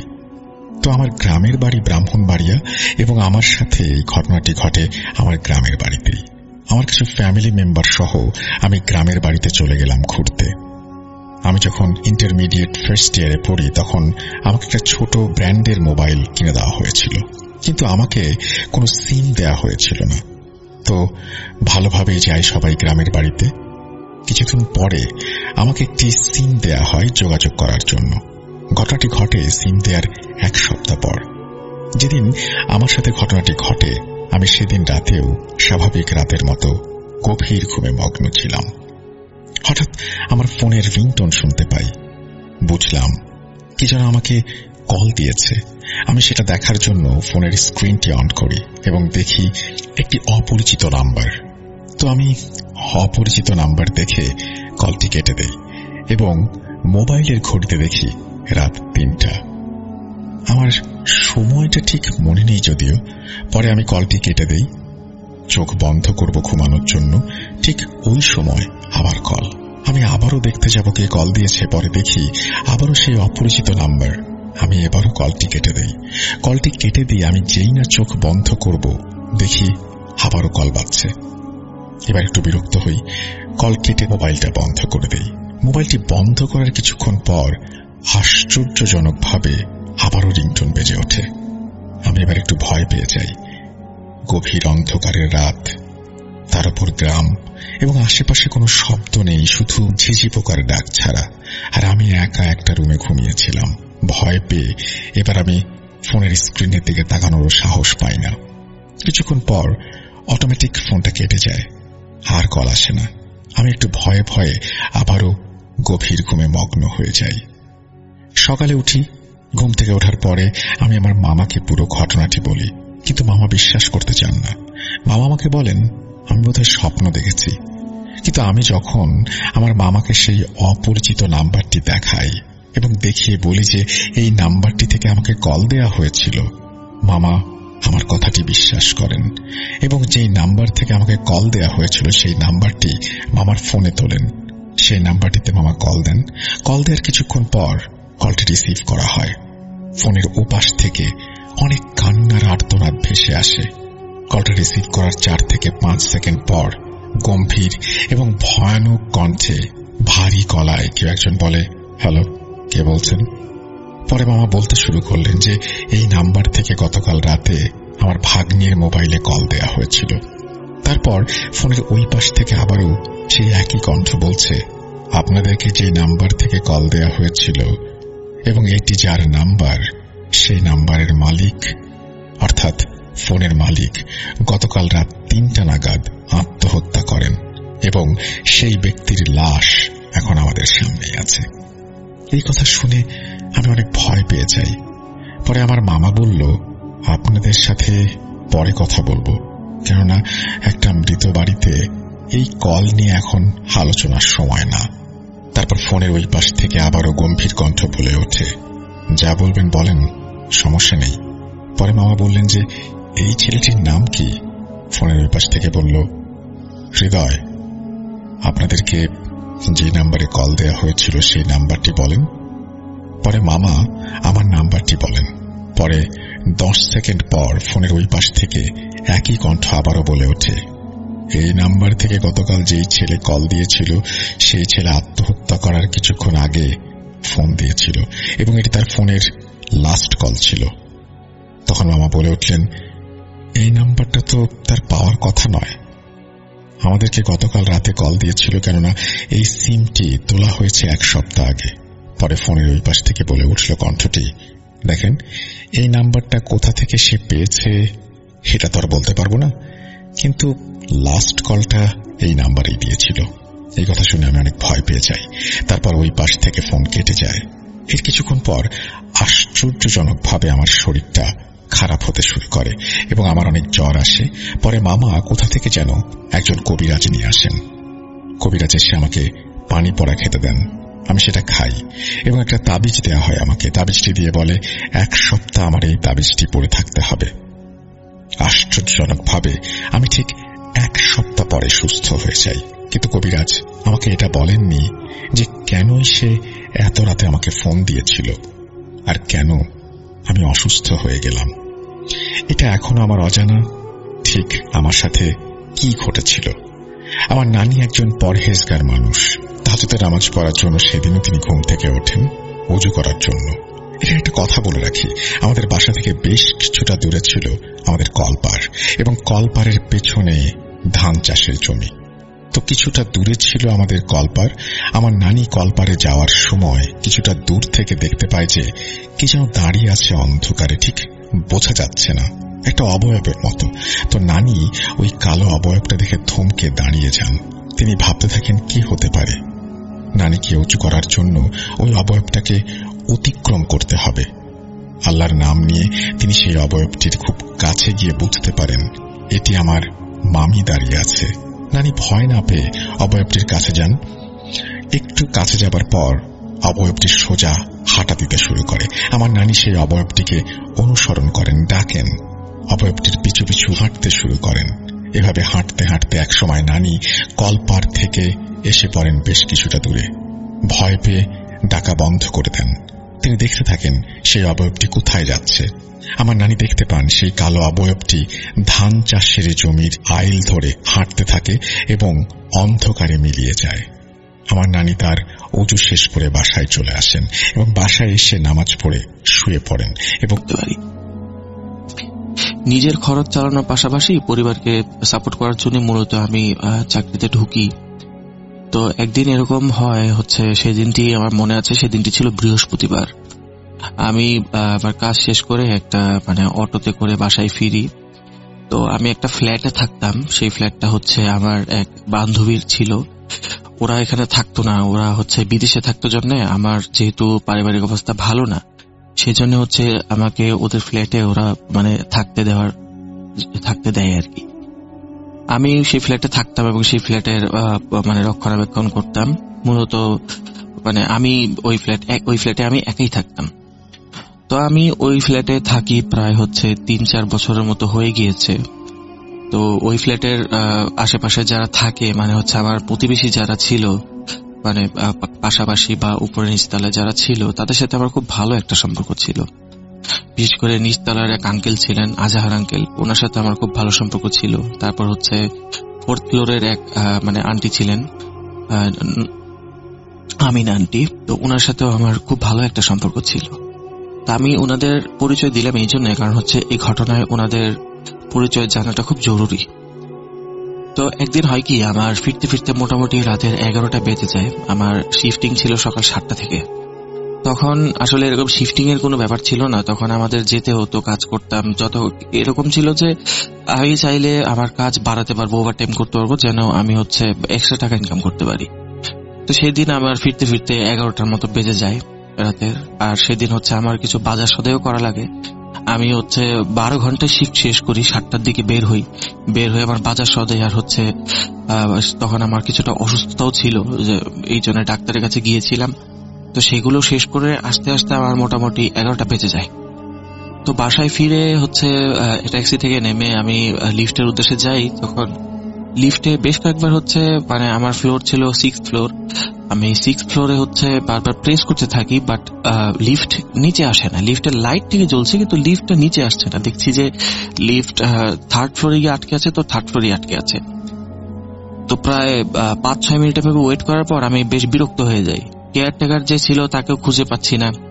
তো তারপর বিরক্ত হয়ে আমি পায়ে হেঁটে উঠতে শুরু করি। তো যখন আমি উঠতেছি তখন 4 তলায় হুট করে আসার পর আমি খেয়াল করলাম যে লিফট 4 তলায় এসে খুলে গেল। তো 4 তলায় এসে খোলার পর আমি দেখলাম যে লিফটের ভেতর থেকে আজহার আঙ্কেল বের হচ্ছেন। তো আমি আঙ্কেলকে ডেকে জিজ্ঞেস করলাম, আঙ্কেল আপনি ভালো আছেন? কি অবস্থা আপনার? কোথায় যাচ্ছেন? আপনার তো এই 4 তলায় কারোর সাথে দেখা করতে আসছেন। আঙ্কেল থাকতেন 2nd ফ্লোরে। তো 4th ফ্লোরে ওনাকে দেখে আমি চিন্তা করি উনি হয়তো বা কারোর সাথে দেখা করতে আসছেন। তো আমি এই জন্য ওনাকে জিজ্ঞেস করি কি খবর, আপনি কোথায় যাচ্ছেন। ওনার সাথে আমার যেহেতু খুব ভালো একটা সম্পর্ক ছিল, আমাকে উনি খুব আদর করতেন। তো ওনাকে জিজ্ঞেস করার পর উনি আমার দিকে তাকান, কিন্তু ওনার তাকানোটা ছিল বেশ অন্যরকম। মানে নর্মালি উনি এভাবে তাকান না। আর উনি আমাকে যেহেতু খুব পছন্দ করতেন, আদর করতেন, আমার সাথে অনেক গল্প গুজব করতেন। মাঝে মাঝে আমাকে ওনাদের ফ্ল্যাটে নিয়ে যেতেন, আন্টি আর আঙ্কেল একসাথে গল্প করতেন, আমার সাথে চা খেতেন, এরকম করতেন আর কি। তো ওই দিন উনি আমার সাথে কোনো কথাই বললেন না। উনি আমার সাথে কোনো কথা না বলে সামনের দিকে আবার মুখ ঘুরিয়ে যেতে থাকলেন। তো আমি যখন কথা বলছিলাম আজহার আঙ্কেলের সাথে, তখন পোর্টরি একটু আগে বলেছি যে আমিনা আন্টি থাকতেন। তো বাইরে থেকে আমিনা আন্টি ভেতর থেকে কথাগুলো শোনেন, মানে বেশ লাউডলি কথা বলছিলাম, কারণ আঙ্কেল তো শুনছিলেন না কথা, সামনের দিকে এগিয়ে যাচ্ছিলেন। তো আমার মোটামুটি লাউড ভয়েস শুনে আমিনা আন্টি বেরিয়ে এসে আমাকে বলেন, আরে মারিয়াম এখানে কি করছো তুমি, কার সাথে কথা বলো। তখন আমি আন্টি বললাম, আন্টি দেখেন না ওই যে আজহার আঙ্কেল, উনি লিফট থেকে বের হলেন। আমি ওনাকে জিজ্ঞেস করলাম কেমন আছেন, কোথায় যাচ্ছেন, উনি তো আমার কোনো কথার উত্তরই দিল না। উনি কি কোনো কারণে আমার উপর মাইন্ড করছে কিনা আমি তো বুঝতেছি না, কিছু হয়েছে নাকি আজকে। তখন আন্টি বলে, কি উল্টাপাল্টা কথা বলছো তুমি এসব। তখন আমি আন্টিকে জিজ্ঞেস করি, মানে কি, আমি তো বুঝলাম না আপনি কি বলছেন। তখন আন্টি বললো, কেন তুমি জানো না? আমি বললাম যে কি জানবো, কিসের কথা বলছেন। তখন আন্টি বললেন যে আজকে সকালে মোটামুটি 10টা সাড়ে 10টার দিকে এই আজহার, মানে উনি তো আর আঙ্কেল বলতেন না, উনি বলতেন যে আজহার ভাই মানে 6 তলায় তোমার ফ্ল্যাটের ওইখানে গিয়েছিলেন। কিন্তু পরবর্তীতে উনি ফেরার সময় হুট করে লিফট বন্ধ হয়ে যায়। লিফট বন্ধ হয়ে যাওয়ার পর যখন 5-6 মিনিট পরে যখন আবার লিফট চালু হয়, তখন লিফটের তার ছিঁড়ে যায়। লিফটের তার ছিঁড়ে উনি লিফট একদম নিচে চলে যায়, এবং নিচে চলে যাওয়ার পরে ওইটার ভিতরে আজহার ভাই ছিলেন, এবং উনি সাথে সাথেই সেখানে মারা যান। তো এই কথা শুনে তো আমি একদম সেখানেই সেন্সলেস হয়ে পড়ে যাই। তো আসলে লিফট বন্ধ থাকার কারণটা আর কি তখন বুঝতে পারি যে লিফট কেন বন্ধ ছিল, কারণ যেহেতু দুর্ঘটনা ঘটেছে তো লিফট তো রিপেয়ারের প্রয়োজন আছে। তো আমি তখন অজ্ঞান হয়ে পড়ে যাই। অজ্ঞান হয়ে পড়ে যাওয়ার পর আমিনা আন্টি আমাকে তাদের ফ্ল্যাটে নিয়ে যান। তাদের ফ্ল্যাটে নিয়ে যাওয়ার পরে আমার চোখে মুখে পানি দেন। চোখে মুখে পানি দেওয়ার পর আমার কিছুক্ষণ পর জ্ঞান ফিরে আসে। তো আমার জ্ঞান ফিরে এলে আমি আমিনা আন্টিকে বারবার বলতে থাকি যে আন্টি আমার খুব ভয় লাগছে, আমি আমার ফ্ল্যাটে থাকতে পারবো না। তো আমিনা আন্টি বলেন, ঠিক আছে সমস্যা নাই, তুমি আগে খাওয়া দাওয়া করো। তো উনি আমার জন্য রাতের খাবার রেডি করেন। তখন মনে হয় রাতের প্রায় 12:30 বা 1টার কাছাকাছি সময় হবে। তো আন্টি আমাকে বললেন যে ঠিক আছে চলো তোমার ফ্ল্যাটে আমি যাই, তোমাকে পৌঁছে দিয়ে আসি। তো উনি আমাকে পৌঁছে দিয়ে আসার সময় আমি ওনাকে বলি, আন্টি আমি একা থাকতেই পারবো না, আপনি একটু দয়া করে আমার সাথে থাকেন। তো আন্টি বলেন, আচ্ছা ঠিক আছে তুমি থাকো, আমি তোমার সাথে শুয়ে থাকি, তুমি যখন ঘুমাবে তখন আমি উঠে চলে যাবো, সমস্যা নেই। তো এরপর আমার সাথে আন্টি আমার ফ্ল্যাটে চলে আসেন। তো ফ্ল্যাটে আসার পর বেশ কিছুক্ষণ আমার সাথেই সেখানে তিনি ছিলেন। তো আমি ঘুমিয়ে পড়ার কিছুক্ষণ পর আন্টি নিজের মতো আমার ফ্ল্যাটের ডোরটা লক করে উনি নিজের ফ্ল্যাটে চলে যান। তো আমার আমার হুট করে আমার কেমন একটা গরম লাগতে থাকে, মনে হচ্ছে আমার শরীর ঘেমে যাচ্ছে। তো আমি খেয়াল করে দেখি কি আমার বেডরুমের চারপাশে আজহার আঙ্কেল ঘোরাফেরা করছেন। আমি তো দেখে খুব ভয় পাই যে এই ব্যক্তি তো মৃত, উনি কিভাবে আমার রুমে আসবেন। তো তারপর আমি খেয়াল করলাম যে আজহার আঙ্কেল তার হাত থেকে কোনো একটা কিছু আমার বেডের নিচে রাখলেন। তো এটা দেখে আমি প্রচন্ড ভয় পাই, এবং ওনাকে জিজ্ঞেস যখন করতে যাবো আপনি এখানে কি করছেন, তখন উনি কেমন যেন হাওয়ায় মিলিয়ে গেলেন। আছে না ধোঁয়া হুট করে হাওয়ায় মিলিয়ে গেলে যেরকম দেখা যায়, ওরকম দেখা যাচ্ছিল। তো তারপর হলো কি আমি উঠলাম বিছানা থেকে, উঠে যেই বিছানার নিচে তাকালাম, আমি দেখলাম যে একটা কাটা হাত সেখানে রাখা, আর হাতটা থেকে সামান্য রক্ত বের হচ্ছে। আমি তো এক চিৎকার দিয়ে মনে হয় অজ্ঞান হয়ে গেলাম। কিন্তু আমি তখনই খেয়াল করি যে এটা আসলে আমি স্বপ্ন দেখছিলাম। তো স্বপ্ন থেকে যখন আমি জেগে উঠলাম তখন চিন্তা করলাম, যাক ভালো হয়েছে, অন্তত স্বপ্ন দেখছিলাম, এটা বাস্তব না। কিন্তু আমার সেই ধারণাও ছিল ভুল, কারণ কিছুক্ষণ পর আমি আবার খেয়াল করতে পারি আজহার আঙ্কেলকে। এবার কিন্তু আমি ঘুমাচ্ছিলাম না, এবার আমি সরাসরি আজহার আঙ্কেলকে দেখছিলাম, এবং দেখলাম যে উনি বিছানার নিচে কিছু একটা রেখে এরকম ভ্যানিশ হয়ে গেলেন। তারপর বিছানার দিকে তাকিয়ে দেখলাম যে সেই কাটা হাত, কোন একটা মানুষের ডান হাত কাটা রাখা, এবং সেটাতে ক্রমাগত রক্ত বেরিয়ে যাচ্ছে। আমি এক চিৎকার দিয়ে আমার ফ্ল্যাট থেকে বের হয়ে আমিনা আন্টির ফ্ল্যাটে চলে যাই এবং দরজা ধাক্কাতে থাকি। কিছুক্ষণ পর আমিনা আন্টি দরজা খোলেন। দরজা খুলে উনি বের হয়ে এসে আমাকে বলেন যে কি হয়েছে তোমার, তুমি এরকম করতেছো কেন? তারপরে আমি আন্টিকে সবকিছু খুলে ওই সময় না বললেও হচ্ছে ওনাকে বলি যে আমি একা থাকতে পারবো না আন্টি, আজহার আঙ্কেল আমার ফ্ল্যাটে আছে, আমার খুব ভয় লাগতেছে, আমি আপনার এখানে থাকি আজকে। তো সেদিন রাতটা হচ্ছে আমি আন্টির সাথেই থাকলাম, ওনার সোফাতেই শুয়েছিলাম। তো উনি হচ্ছে আমার মাথায় হাত বুলিয়ে দিচ্ছিলেন। তো উনি বেশ কিছুক্ষণ পর উনিও হয়তো ঘুম পাচ্ছিল না, কিন্তু উনি যতটুকু বলেন যে আমি উঠতে গেছি, তখন দেখলাম যে তুমি শক্ত করে আমার হাতটা আবার ধরে ফেললা। তখন আমি চিন্তা করলাম যে না, তুমি আসলে খুব ভয় পেয়ে আছো, তাই হচ্ছে আমি আর উঠে যাইনি, আমি তোমার সাথেই ঘুমালাম সারা রাত। পরদিন সকালে হচ্ছে আমি আন্টি যখন নাস্তা বানাচ্ছেন, তখন ওনার রান্নাঘরের টুংটাং সাউন্ডে হচ্ছে আমার ঘুম ভেঙে যায়। তখন আমি ঘুম থেকে উঠে যখন রান্নাঘরে ওনাকে হেল্প করতে গেলাম, তখন হচ্ছে আন্টি জিজ্ঞেস করেন, আচ্ছা মারিয়াম, বলো তো তোমার কি হয়েছিল গতকালকে রাতে? তা আমি ওনাকে সবকিছু খুলে টুলে বলি। খুলে বলার পর আন্টি বলেন যে তুমি আসলে না এই ব্যাপারগুলো নিয়ে একটু বেশি ভাবছো, তুমি বেশি ভাবছো জন্যই তোমার এরকম সমস্যাগুলো হচ্ছে। যদি তুমি এত বেশি না ভাবতে, তাহলে হয়তো বা এরকম সমস্যাগুলো হতো না। তোমাকে আমি বলি কি, তুমি কোনো একটা কাজের মধ্যে ব্যস্ত থাকো, আর এই জিনিসগুলো নিয়ে খুব একটা ভেবো না। তো তারপরে হচ্ছে আমি আমার ফ্ল্যাটে চলে আসি। সেদিন আর কাজে যাইনি, শরীরটা খুব একটা ভালো লাগছিল না। তো ফ্ল্যাটে ফিরে আসি। ফ্ল্যাটে ফিরে আসার পর হচ্ছে আমি ফ্ল্যাটে আমার বেডরুমটা যখন গুছাতে যাচ্ছি, ঝাড়ু দেবো, তখন দেখি যে বিছানার নিচে একটা কালো একটা ডায়েরি। আমি ডায়েরিটা থেকে বেশ অবাক হই, কারণ আমি নিজে কিন্তু ডায়েরি লিখতাম না কখনো। তো আমার বাসায় তো ডায়েরি থাকারই কথা না, তো এই ডায়েরি কোথা থেকে এলো? তো ডায়েরিটা আমি হচ্ছে হাতে নিলাম। হাতে নেওয়ার পরে দেখলাম যে ডায়েরির ফার্স্ট পেজ খোলার পরে দেখলাম যে লেখা আছে এই ডায়েরিটি রাজুর। আমি চিন্তা করি যে রাজু নামের কাউকে তো আমি চিনিই না, তাহলে রাজুর ডায়েরি এখানে কোত্থেকে আসবে? তো হচ্ছে আমি ডায়েরিটা খুলে টুলে দেখলাম যে ডায়েরিটা পুরোটা আসলে ব্ল্যাঙ্ক, কোনো কিছু লেখা নেই ডায়েরিতে। পরে উল্টে দেখতে দেখতে যখন ডায়েরি লাস্ট পেজটা দেখলাম, তখন দেখলাম যে এই লেখা আছে এই ডায়েরিটি একটি অভিশপ্ত ডায়েরি। এটা দেখে তো আমার ভয়ে হচ্ছে আত্মা শুকিয়ে গেল। আমি যদিও তখন চিন্তা করতেছিলাম যে হয়তোবা এটা কেউ হয়তোবা শয়তানি করে লিখছে, এরকম কিছু তো সাধারণত হয় না। তো তারপর হচ্ছে আমি রাতেবেলা ঘুমাই। রাতেবেলা ঘুমিয়ে আমি একটা অদ্ভুত স্বপ্ন দেখি যে আমি সেই লিফটে, এবং আমার পাশে হচ্ছে আজহার আঙ্কেল দাঁড়ানো।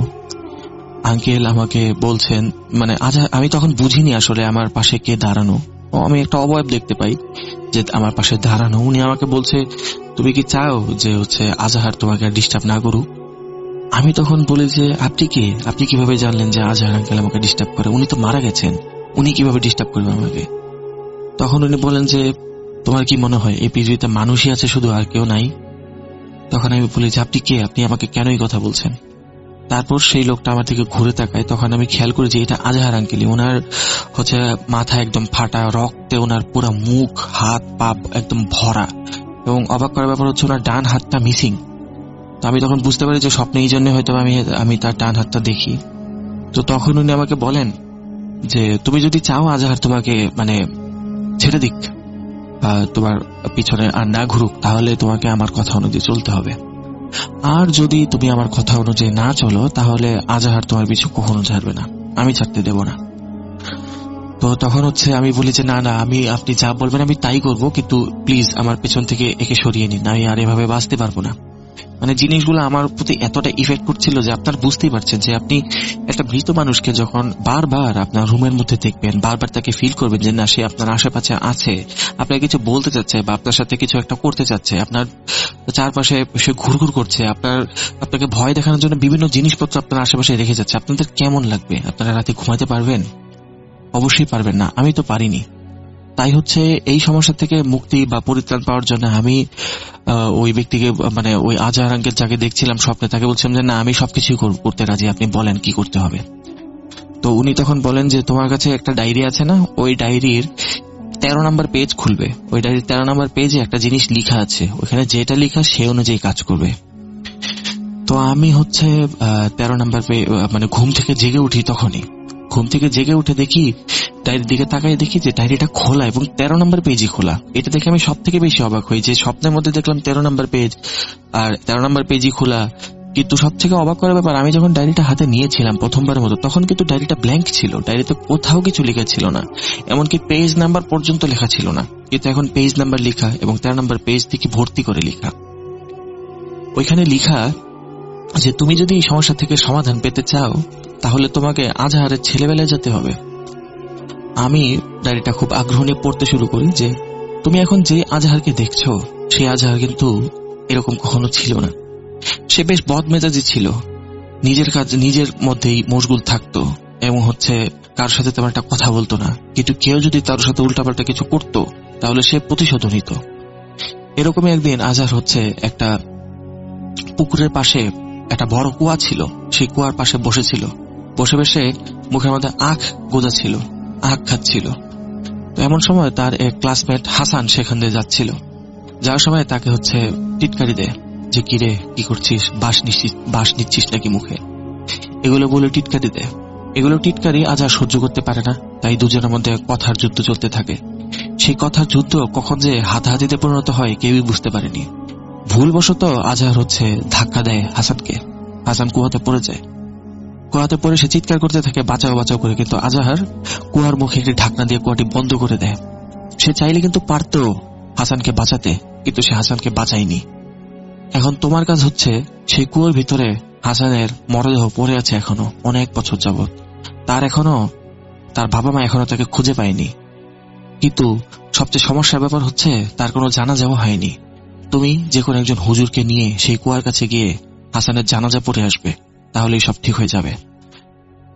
তো আমি যখন এটা পড়ি, এটা পড়ার কিছুক্ষণ পরে এটা পড়ার পর বেশ কিছুটা সময় আমি বেশ অবাক হয়ে বসে থাকি। আমি বুঝতে পারতেছিলাম না যে আমি কি করবো, আসলে এখন আমার কি করা উচিত।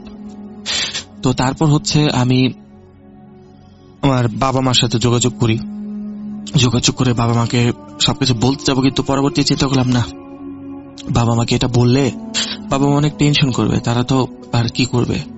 তো বাবা মাকে আর বলিনি। বাবা মাকে না বলে আমি আমিনা আন্টিকে সবকিছু বলি। তো আমিনা আন্টির হাজবেন্ড যে ছিলেন করিম আঙ্কেল, তো করিম আঙ্কেল আমাকে এই ব্যাপারে অনেক হেল্প করেন। উনি বলেন যে আমার পরিচিত এক হুজুর আছে, যেহেতু এরকম তুমি দেখছো আর ডায়েরিটা দেখছো, তো আমার কাছে ডায়েরিটা নিয়ে আসো, আমি একটু দেখি কি লেখা। আশ্চর্যজনক ব্যাপার, ওই ডায়েরিটা যখন নিলাম না, তখন ডায়েরির ভেতরে আর কিছু লেখা নেই। তারপর আমি আঙ্কেলকে বলি যে আঙ্কেল আমি কোনো রকম চান্স দিতে যাচ্ছি না।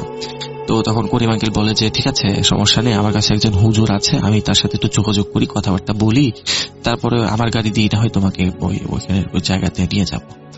তখন আমাকে আঙ্কেল বললেন যে তুমি ওই জায়গাটা চিনবা কিভাবে। তখন আমি তাকে বললাম যে ডায়েরি যখন পড়ছিলাম তখন ওই জায়গার সম্পূর্ণ ঠিকানা দেওয়া ছিল, যেটা আমি এখানে প্রকাশ করব না। তো সেই ঠিকানা অনুযায়ী আমি করিম আঙ্কেলের সাথে সেই কুয়ার কাছে যাই। সেই কুয়ার কাছে গিয়ে দেখি কুয়ার উপরে একটা ঢাকনা দেওয়া, এবং কুয়াটা অনেক পুরাতন। তো সেই কুয়ার কাছে যাওয়ার পর হুজুরকে বলি যে হুজুর এখানে এরকম সমস্যা, তো একটু জানাজাটা পড়ে দেন। তো হুজুর কুয়ার মুখ ওপেন করে কোরআন থেকে কিছু আয়াত পড়েন, আর বিদেহী আত্মার মাগফিরাত কামনা করেন, এবং একাই জানাজা পড়েন। আর তার সাথে শরীক হয়েছিলেন করিম আঙ্কেল। তো জানাজা শেষ হওয়ার কিছুক্ষণ পর আমার কাছে ফিল হতে থাকে যে আমার যে ব্যাগটা ছিল আমার কাছে, ওই ব্যাগটা বেশ গরম হতে শুরু করে, আমি বেশ তাপ অনুভব করতে পারি। তো আমি যখন ব্যাগটা খুলে দেখি যে আমার যে ব্যাগের মধ্যে যে ডায়েরিটা ছিল, ওই যে ডায়েরিটা আজহার আঙ্কেল লিখে গিয়েছিলেন, ওই ডায়েরিটা আচ্ছা, এখানে একটা কথা আমি আসলে বলতে ভুলে গেছিলাম। সেটা আজহার আঙ্কেল যখন আমার রুমে আমি দেখতাম, তখন আমি দেখতাম যে উনি কাটা হাত রেখে গিয়েছেন, কিন্তু পরবর্তীতে আমি বুঝতে পারি যে এই ডায়েরিটা আসলে আমি যেখানে পাই সেখানে কাটা হাত আমি দেখেছিলাম। ওটা হয়তো আমার হ্যালোসিনেশন ছিল, কিন্তু আসলে ওইখানে আজহার আঙ্কেল ওই ডায়েরিটাই হয়তো রেখে গিয়েছিলেন, আমি যাকে দেখেছিলাম। আমি জানি না এটা কিভাবে সম্ভব, কিভাবে হয়, এসব আমি জানি না, আসলে আমার মনে হয় আর কি এটাই। তো যাই হোক, যে ডায়েরিটা আমি আর কি দেখেছিলাম, ওই ডায়েরিটা আমি হাতে নিয়ে দেখি প্রচন্ড গরম, এত গরম যে মনে হচ্ছে যে আমার হাত পুড়ে যাবে। তো আমি করলাম কি, ডায়েরিটা নিয়ে ওই ডায়েরিতে পরবর্তী ইনস্ট্রাকশন যেটা লেখা ছিল সেটা ছিল কি, জানাজা পড়ার পর এই ডায়েরিটা যেন ওই কুয়াতে ফেলে দেওয়া হয়। তো কুয়াতে যখন ফেলে দেই ডায়েরিটা, তখন আমার মনে একটা প্রশ্ন জাগতে থাকে যে আচ্ছা, ডায়েরিতে তো লেখা ছিল এটা রাজুর ডায়েরি, তাহলে রাজুটাকে, এটা আমার মনে প্রশ্ন জাগতে থাকে। এরপরে আমি বাসায় ফিরে আসি। বাসায় ফিরে আসার পর দেখি যে বেশ কয়েকদিন চলে গেল, সবকিছু নর্মাল।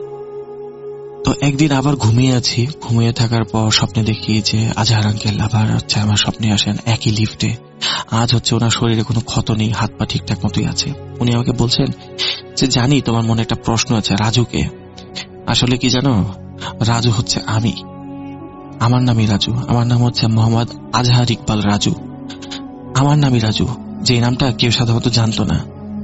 আমি নিজের পাপ মুক্তির জন্য তোমার কাছে একটু সাহায্য চাইলাম এবং তুমি সাহায্য করলে, তোমাকে অসংখ্য ধন্যবাদ, এই কথা বললেন। এরপরের দিন থেকে হচ্ছে আমার আর কোনো সমস্যা হয়নি।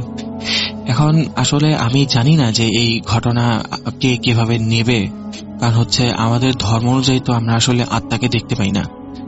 মৃত্যুর পরবর্তীতে আত্মা তো শরীর থেকে একদম ডিট্যাচ হয়ে যায়, তখন তো আর তার ফিরে আসার কোনো ওয়ে থাকে না।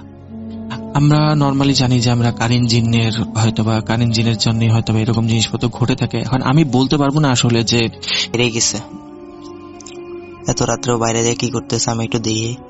তখন ও আমাকে বলতেছে যে তুই সাহস করছিস ঠিকই, তবে তুই বাইরে এখন যাস না, এটা সমস্যা হবে। তো আমার তো ঘুম আসতেছে না, ও আমাকে যাইতে দিতেছে না।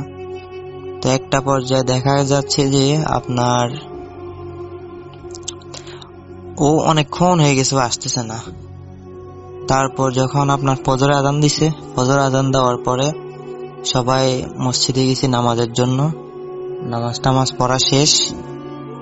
তারপর আমি দেখতেছি যে ও স্বাভাবিকই আছে। যে ছেলেটাকে আমি রাত্রে দেখছি যে বাইরে বের হয়ে গেছে, ও স্বাভাবিকভাবে হাঁটাচলা করতেছে, পড়াশোনা, সকালে আপনার ব্রেকফাস্টও করছে, সবকিছু স্বাভাবিকভাবে করতেছে। তারপর আপনার 1-2 দিন কেটে যায়। কেটে যাওয়ার পরে একদিন আবারও রাত্রে ঘুমাইতে গেছিলাম পড়াশোনা শেষ করে। তো তারপর দেখি যে ও আবারও বের হইতেছে। তখন আমি এটা দেখার পরে আমি ওই দিন উঠে আপনার দরজা পর্যন্ত গেছিলাম। যাওয়ার পরে দেখতেছি যে ও আপনার 6 তলার উপরে বাইরের সাইডে একটা আপনার সিঁড়ির এখান দিয়ে একটা ব্যালকনি থাকে, তো ব্যালকনির ওখানে ও দাঁড়ায় রয়েছে। তো দাঁড়ায় থাকার পরে আমি বিষয়টা প্রচুর বাতাস হইতেছিল ওই সময় আপনার বাইরে। ও দাঁড়ায় রইতেছে, দাঁড়ায় বিড়বিড় করতেছিল আর কি। তো এটা দেখার পরে আমি ওখানে ওর পিছনে যাই দাঁড়াই। দাঁড়ানোর পর কি ভাষায় কথা বলতেছে আমি ওইটা জানি না। আর আমি আপনার তারপর কি মনে করে আমি আবার ভিতরে চলে আসছি। ভিতরে যখন আসার পরে আপনার ও জানছে কিনা আমি সেটা তখন জানি না, তবে তার আরো কয়েকদিন পরে আবার সেম কাহিনী আর কি। সেদিন রাত 3টা না, সেদিন রাত 3:30টার মতো বাজতেছে। তো 3:30 বাজে দেখতেছি যে ও উঠে আবার বাইরে যাইতেছে। বাইরে গেছে, আমি এবার কি করছি, আমি আবারও উঠছি। আজকে ও কি করে পরে আমি থামাবো আর কি। তো আমি রুম থেকে বের হয়ে গেছি, সিঁড়ির এখানে আসছি। ও দেখতেছি যে মনে হয় যে আমার অপেক্ষায় ও ছিল আর কি। তো ও দেখতেছি যে সিঁড়ি ভেঙে উপরে যাইতেছে, ছাদে যাইতেছে আর কি। তো যখন আমি এটা দেখছি, আমি ওর পিছনে এসে যে ও ছাদে যাইতেছে কি লেগে আমি ওরে ডাকছি। তো ডাকার পরে যে ও আমার কথা শুনতেছে না, ও সামনে যাইতেছে। যাওয়ার পরে আমি যখন ছাদের যে একটা গেট থাকে, ওই গেটের ওইখানে যা দাঁড়াইছি, দাঁড়ানোর পরে দেখতেছি যে ও ছাদের যে পাশে একটা টাঙ্কি থাকে আর কি পানির, ওই টাঙ্কির ওখানে ও দাঁড়ায়া আপনার এই যে হাত দুইটারে একদম মেলা আর কি, যেভাবে আমরা বাতাস খাই আপনার কোনো জায়গায় যাইলে, ওই রকম ভাবে ও দেখতেছি যে দাঁড়ায় রয়েছে। দাঁড়ায়া আপনার ওর মাথা যেটা ওটা উপরের দিকে, হাত দুইটা এইভাবে মেলে দিছে আর কি, পাখির ডানার মতো। তো মেলে দেওয়ার পরে ও আমার দিকে তাকাইছে। ওর তাকানিটা মানুষের একটা তাকানি থাকে, যেরকম আপনার একজনের দিকে তাকাইলে যেভাবেই হোক ওইটা এতটা ভয়ঙ্কর লাগে না। আমি দেখছি যে ও যখন তাকাইছে আমার দিকে, ওর তাকানিটা আমার কাছে এতটা ভয়াবহ মনে হইতেছে যে আমি ওখানে থাকতে পারতেছি না, আর আমি নিচে নেমে আসতে পারতেছি না। তো আমি চিল্লানি দেওয়ার চেষ্টা করছি, তা আমি চিল্লাইতেও পারতেছি না। আসলে আমি তখন বুঝতেছি না যে বিষয়টা কি হইতেছে।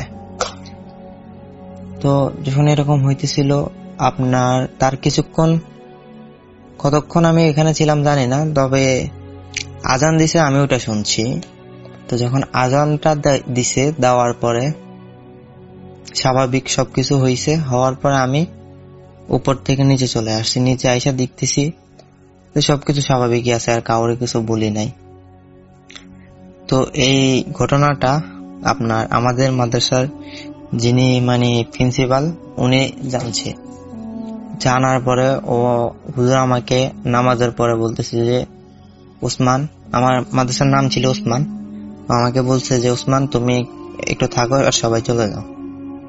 তো আমি বুঝতেছিলাম না যে হুজুর আমার কি লেগে এখানে থাকতে বলছে।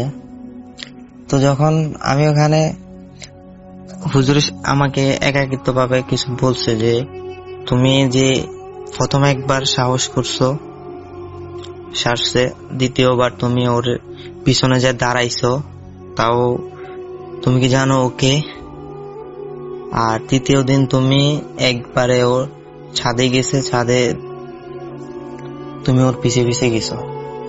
তবে তোমার ভাগ্য ভালো যে ও তোমার কোনো ক্ষতি করে নাই,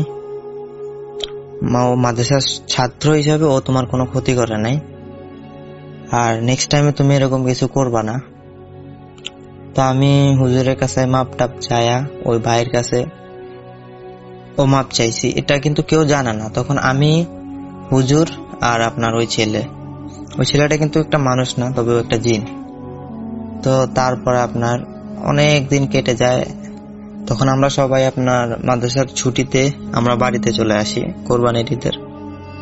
তো আমি দ্বিতীয়বার যখন মাদ্রাসায় আবার ব্যাক করি, কোরবানির ছুটি কাটায়া ব্যাক করার পরে আপনার ওই ছেলেটা আর আসে না। মাদ্রাসা থেকে যাওয়ার পর ওই ছেলেটা আর আসে নাই। তো আমারও কিরকম জানি আপনার মন বইতেছে না। তো আমি বাড়িতে চলে আসি। বাড়িতে আসার পরে আমার আম্মু আব্বু সবাই অনেক কানাকাটি করতেছে যে তুই কিল্লিগা মাদ্রাসা পড়াশোনা করস নাই, কিল্লিগা ছাড়া আইসস। আমার আম্মু বলতেছিল যে আমি বিষ খাবো, এই তোরা মাদ্রাসায় দিছি, তুই মাদ্রাসায় পড়বি। তো আমি এসব কথাবার্তার কোনো কানে নিতেছিলাম না আর কি। তো একটা পর্যায়ে কি হলো, আমি নিজে নিজে যায়া আরেকটা আমাদের এলাকায় আলিয়া মাদ্রাসা আপনার ইবতেদায়ী বলে, ওইটা লক্ষ্মীপুরে একটা ইবতেদায়ী মাদ্রাসাতে আমি ভর্তি হয়েছি পঞ্চম শ্রেণীতে। যখন ভর্তি হয়েছি তখনও সবকিছু স্বাভাবিক। আপনার একদিন রাত্রে আর কি, আমি আবার একজন স্যার ছিল, ওনার কাছে আমি আবার রাত্রে প্রাইভেট পড়তাম। তো আমার ফ্যামিলিটাতে খুবই নারাজ ছিল, তারা চাইছিল যে আমার হাফেজ বানাবো, একজন বড় আলেম বানাবো, আর আমি ওটাতে কান দিই নাই, বা আমার মাদ্রাসাতে কেন জানি না মন বুঝতেছে না। তো তারপরে আমি যখন আপনার প্রাইভেট পড়া শেষ করে আমি রাত্রের 11টা বাজে যখন আমি বাসার দিকে আসবো বাজার থেকে, মানে ওই যার কাছে পড়তাম সে তার দোকানের ভিতরে আমাকে পড়াইতো। তো যখন আমি আপনার বাসার দিকে আসবো, আমাদের ওইখানে একটা জায়গা আছে, নাম হচ্ছে আপনার ওটাকে হাজিগো কোনা বলে আর কি, যেটা 3 রাস্তার মোড়। ওই কোনাটা অনেক ভয়ঙ্কর একটা জায়গা, এখানে আর অনেক আগে অনেক ঘটনা ঘটছে। তো যখন আমি আসতেছিলাম আন্দার, আমি বাজার থেকে একবার রাস্তাতে নামতেছি, বাড়ির রাস্তাতে, আবার 3 পা পিছে আমি আবার ব্যাগ চলে যেতেছি, কেন জানি না আমার হঠাৎ ভয় লাগতেছে। তো এরকম যাওয়ার পরে আমি একবার সাহস করে চলে আসছি, মানে আমার কাছে কোনো লাইট নাই, কিছু নাই, আন্দারেই চলে আসছি। তো যখন ওই আপনার 3 রাস্তার মোড়ে আসলাম, আসার পরে কি হয়েছে যে আপনার হঠাৎ করে দেখতেছি যে আমি আর মানে সাইকেল আমার চলতে হচ্ছে না, আমি হ্যান্ডেল চাপতেছি, তবে আমার সাইকেল সামনের দিকে যাইতেছে না।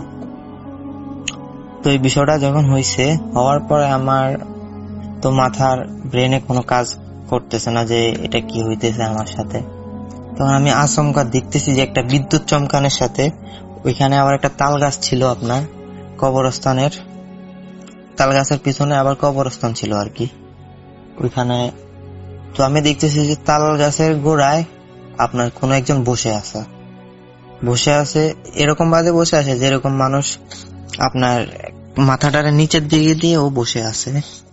তো আমি দেখতেছি যে ও সাদা কাপড় একটা পরেছিল আর কি। তো আমি যখন এটা দেখি, দেখার পরে মানে নিজের ভুল মনে করছিলাম যে এটা কি।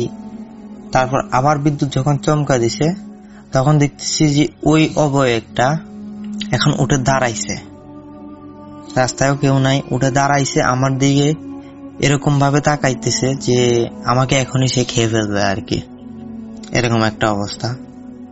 আর পাশেই আপনার হিন্দু বাড়ি ছিল, রাস্তার পাশে হিন্দু বাড়ির সাইডে আপনার আবার তাদের যে একটা চিতা বলে, ওইখানে তারা মারা গেলে তাদেরকে মানে যে আপনার মাথার ভিতরে কি করে মানে একটা ডান্ডা মানে মাথার ভিতর দিয়ে একদম ঢুকায়া তারপর তাদেরকে ওখানে মানে কবর দেওয়া হতো আর কি মাটির ভিতরে।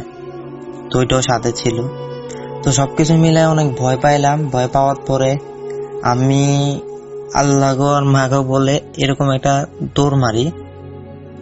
মানে দৌড় দেওয়ার পরে আপনার আমাদের জায়গাটার নাম হচ্ছে, যখন বাড়ির রাস্তাতে ঢুকে গেছি ওইখানে আবার একটা দোকান আছে, ওটার নাম হচ্ছে খালপাড় আর কি। ওই জায়গাটা ওখানে খাল আছে, খালের সাইডে দোকান আছে। তবে আমার আমি যতদিনই দেখছি আপনার ওই দোকানটা 12টা 1টা পর্যন্ত চালু থাকে, কিন্তু ওই দিন চালু ছিল না। তো বিষয়টা আমি অনেক আরো বেশি ভয় পাইছি। ভয় পাওয়ার পরে আপনার আর কিছু না ভাইবা সাইকেল মনে করেন না ওই দোকানের সামনে যখন রাখছি, রাইখা আমি পাড়ের দিকে এরকম একটা দৌড় দিছি ভাই। দৌড় দেওয়ার পরে এক দৌড়ে আমি বাসায় চলে আসছি। বাসায় আসার পরে আপনার এরকম একটা আর কিছু হয় নাই, যাক হয় না। তারপর আমি ওর স্বপ্ন দেখতাম যে আপনার জ্বালানা বেদ করে ওর হাত দুইটা ঢুকাই দিয়ে শুধু মানে আপনার খাটের উপর খুঁজতেছে আর কি। হয়তো আমাকে ভয় দেখানোর জন্য এরকম করতেছিল আর কি, তখন আমার এটা মনে হইতেছে। তারপর আমি এটা আমার আব্বু আম্মুরে জানাইছি, জানানোর পরে বিস্তারিত সব বলছি। যখন বলছি তখন আমার আব্বু আম্মু আপনার আমাদের এলাকায় একটা হুজুরের কাছে নিয়ে যায়। উনি কবিরাজ ছিলেন। যখন ওনার কাছে নিয়ে গেছেন, নেওয়ার পরে আপনার উনি আমাদের এলাকাতে বলে হাল খোলায় আর কি। উনি হাল খোলাইছে। হাল খোলানোর পরে উনি বলতেছে যে ওর সাথে একটা পরী আছে, মেয়ে পরী। ও কোনো ওর ক্ষতি করবে না, পরীটা অনেক শক্তিশালী, তবে ওর কোনো ক্ষতি করবে না, ও সবসময় সাথেই থাকে। তো বলে এটা ওর লগ লিখে কিভাবে, ও যখন মাদ্রাসা পড়ছিল তখন ও যখন কোরআন তেলাওয়াত করতো রাত্রেবেলা, তখন ওই পরীটা ওখানেই থাকতো। তবে ওর কোরআন তেলাওয়াত একটু ভালো লাগছে। মানে আমি এমনি তো যখন কোরআন তেলাওয়াত করি আপনার একদম চিকন সুরে আমার কোরআন তেলাওয়াতটা হয় আর কি। তো ওই পরীটার ভালো লাগার পরেই ওই পরীটা ওর পিছনে নিয়েছে, তবে ও কোনো ওর ক্ষতি করবে না। আর যেই অবয়বটা দেখছে ওইটা আপনার ওই যে মাদ্রাসায় যে ছেলেটা ছিল আর কি, পড়াশোনা করতো, ওই ছেলেটার আত্মীয় আপনার এখানে আমার পিছু করতে করতে আমাদের এলাকায় চলে আসছে। আর এলাকায় আসার পর ওই জায়গা মতোই আমাকে ভয় দেখাই দিছিল। তো অনেক দিন কেটে গেল আপনার আমি ওইখান থেকে আপনার পিএসসি দিলাম, ক্লাস 5 পরীক্ষা দিছি। পরীক্ষা দেওয়ার পরে আমি যখন 6 উঠি তখন আমি স্কুলে ভর্তি হই, কেজি স্কুল। তখন 6 আর কোনো কিছু হয় নাই, এরকম কিছু স্বাভাবিকভাবে যাইতেছিল। হুজুরে কিছু ফর্মুলা দিছে, তাবিজ তোমার দিছে। তো যাওয়ার পরে একটা সময় যখন ক্লাস 7 উঠছি, 7 ওঠার মাঝামাঝি সময় আমার আব্বু আমার একটা ফোন কিনে দিয়েছিল আর কি, অ্যান্ড্রয়েড ফোন। আগে আপনার বাটন ফোন ছিল। তখন আমি আর যে উদয় ভাইয়ের সরাসরি লাইভে সরাসরি রেডিওতে আমি তার বৌদ্ধিক ঘটনাগুলো শুনতাম আর কি। তখন থেকে যখন মোবাইল কিনে দিয়েছে তখন থেকে আমি আপনার ঘটনাগুলো শুনি। তো এরকম প্রতিদিন রাত্রে আমি শোয়ার সময় কানে হেডফোন দিয়ে আপনার ঘটনাগুলো শুনতাম, উদয় ভাইয়ের ঘটনাগুলো শুনতাম। যখন আপনার এই যে একদিন রাত্রে আমি কি করছি, ভূত এফএম শুনছি। শোনার পরে আমি রাত্রে তখন 3টা বাজে আর কি, তখন লাইভ শুনতে না পারলো আমি ডাউনলোড করে শুনতাম আর কি। তো 3টা বাজে, আগেও এরকম হয়েছে। আর আমার ওই ঘটনাটা ঘটার পরে যে আমার সাথে পড়ে আছে, আমি আর কিছুতেই ভয় পাইতাম না, কোনো কিছুতেই ভয় পাইতাম না। রাত্রে যত রাইতে হোক আমি বাজারে চলে যাইতাম, এখানে চলে যাইতাম, মানে একা একাই চলে যেতাম। আমার ভিতরে ভয় ডর বলতে কিচ্ছু ছিল না। তো একদিন রাত্রে 3টা বাজে আমি তখন ওয়াশরুমে যাই। ওয়াশরুমে যাওয়ার পরে আপনার ওয়াশরুম থেকে আসার পরে শুইছিয়ারি কেন জানি না আমার ওই দিন ঘুম চলে আসছে। ঘুম আসার পরে আমি দেখতেছি যে আমার ছোট ভাই আমার পাশেও দেখতেছি ঘুমাইতেছে, আর ওর কখনো এত শক্তি হবেও না যে আমার গলা টিপে ধরবে। হঠাৎ দেখতেছি যে আমার ছোট ভাই সে আমার গলা টিপে ধরছে।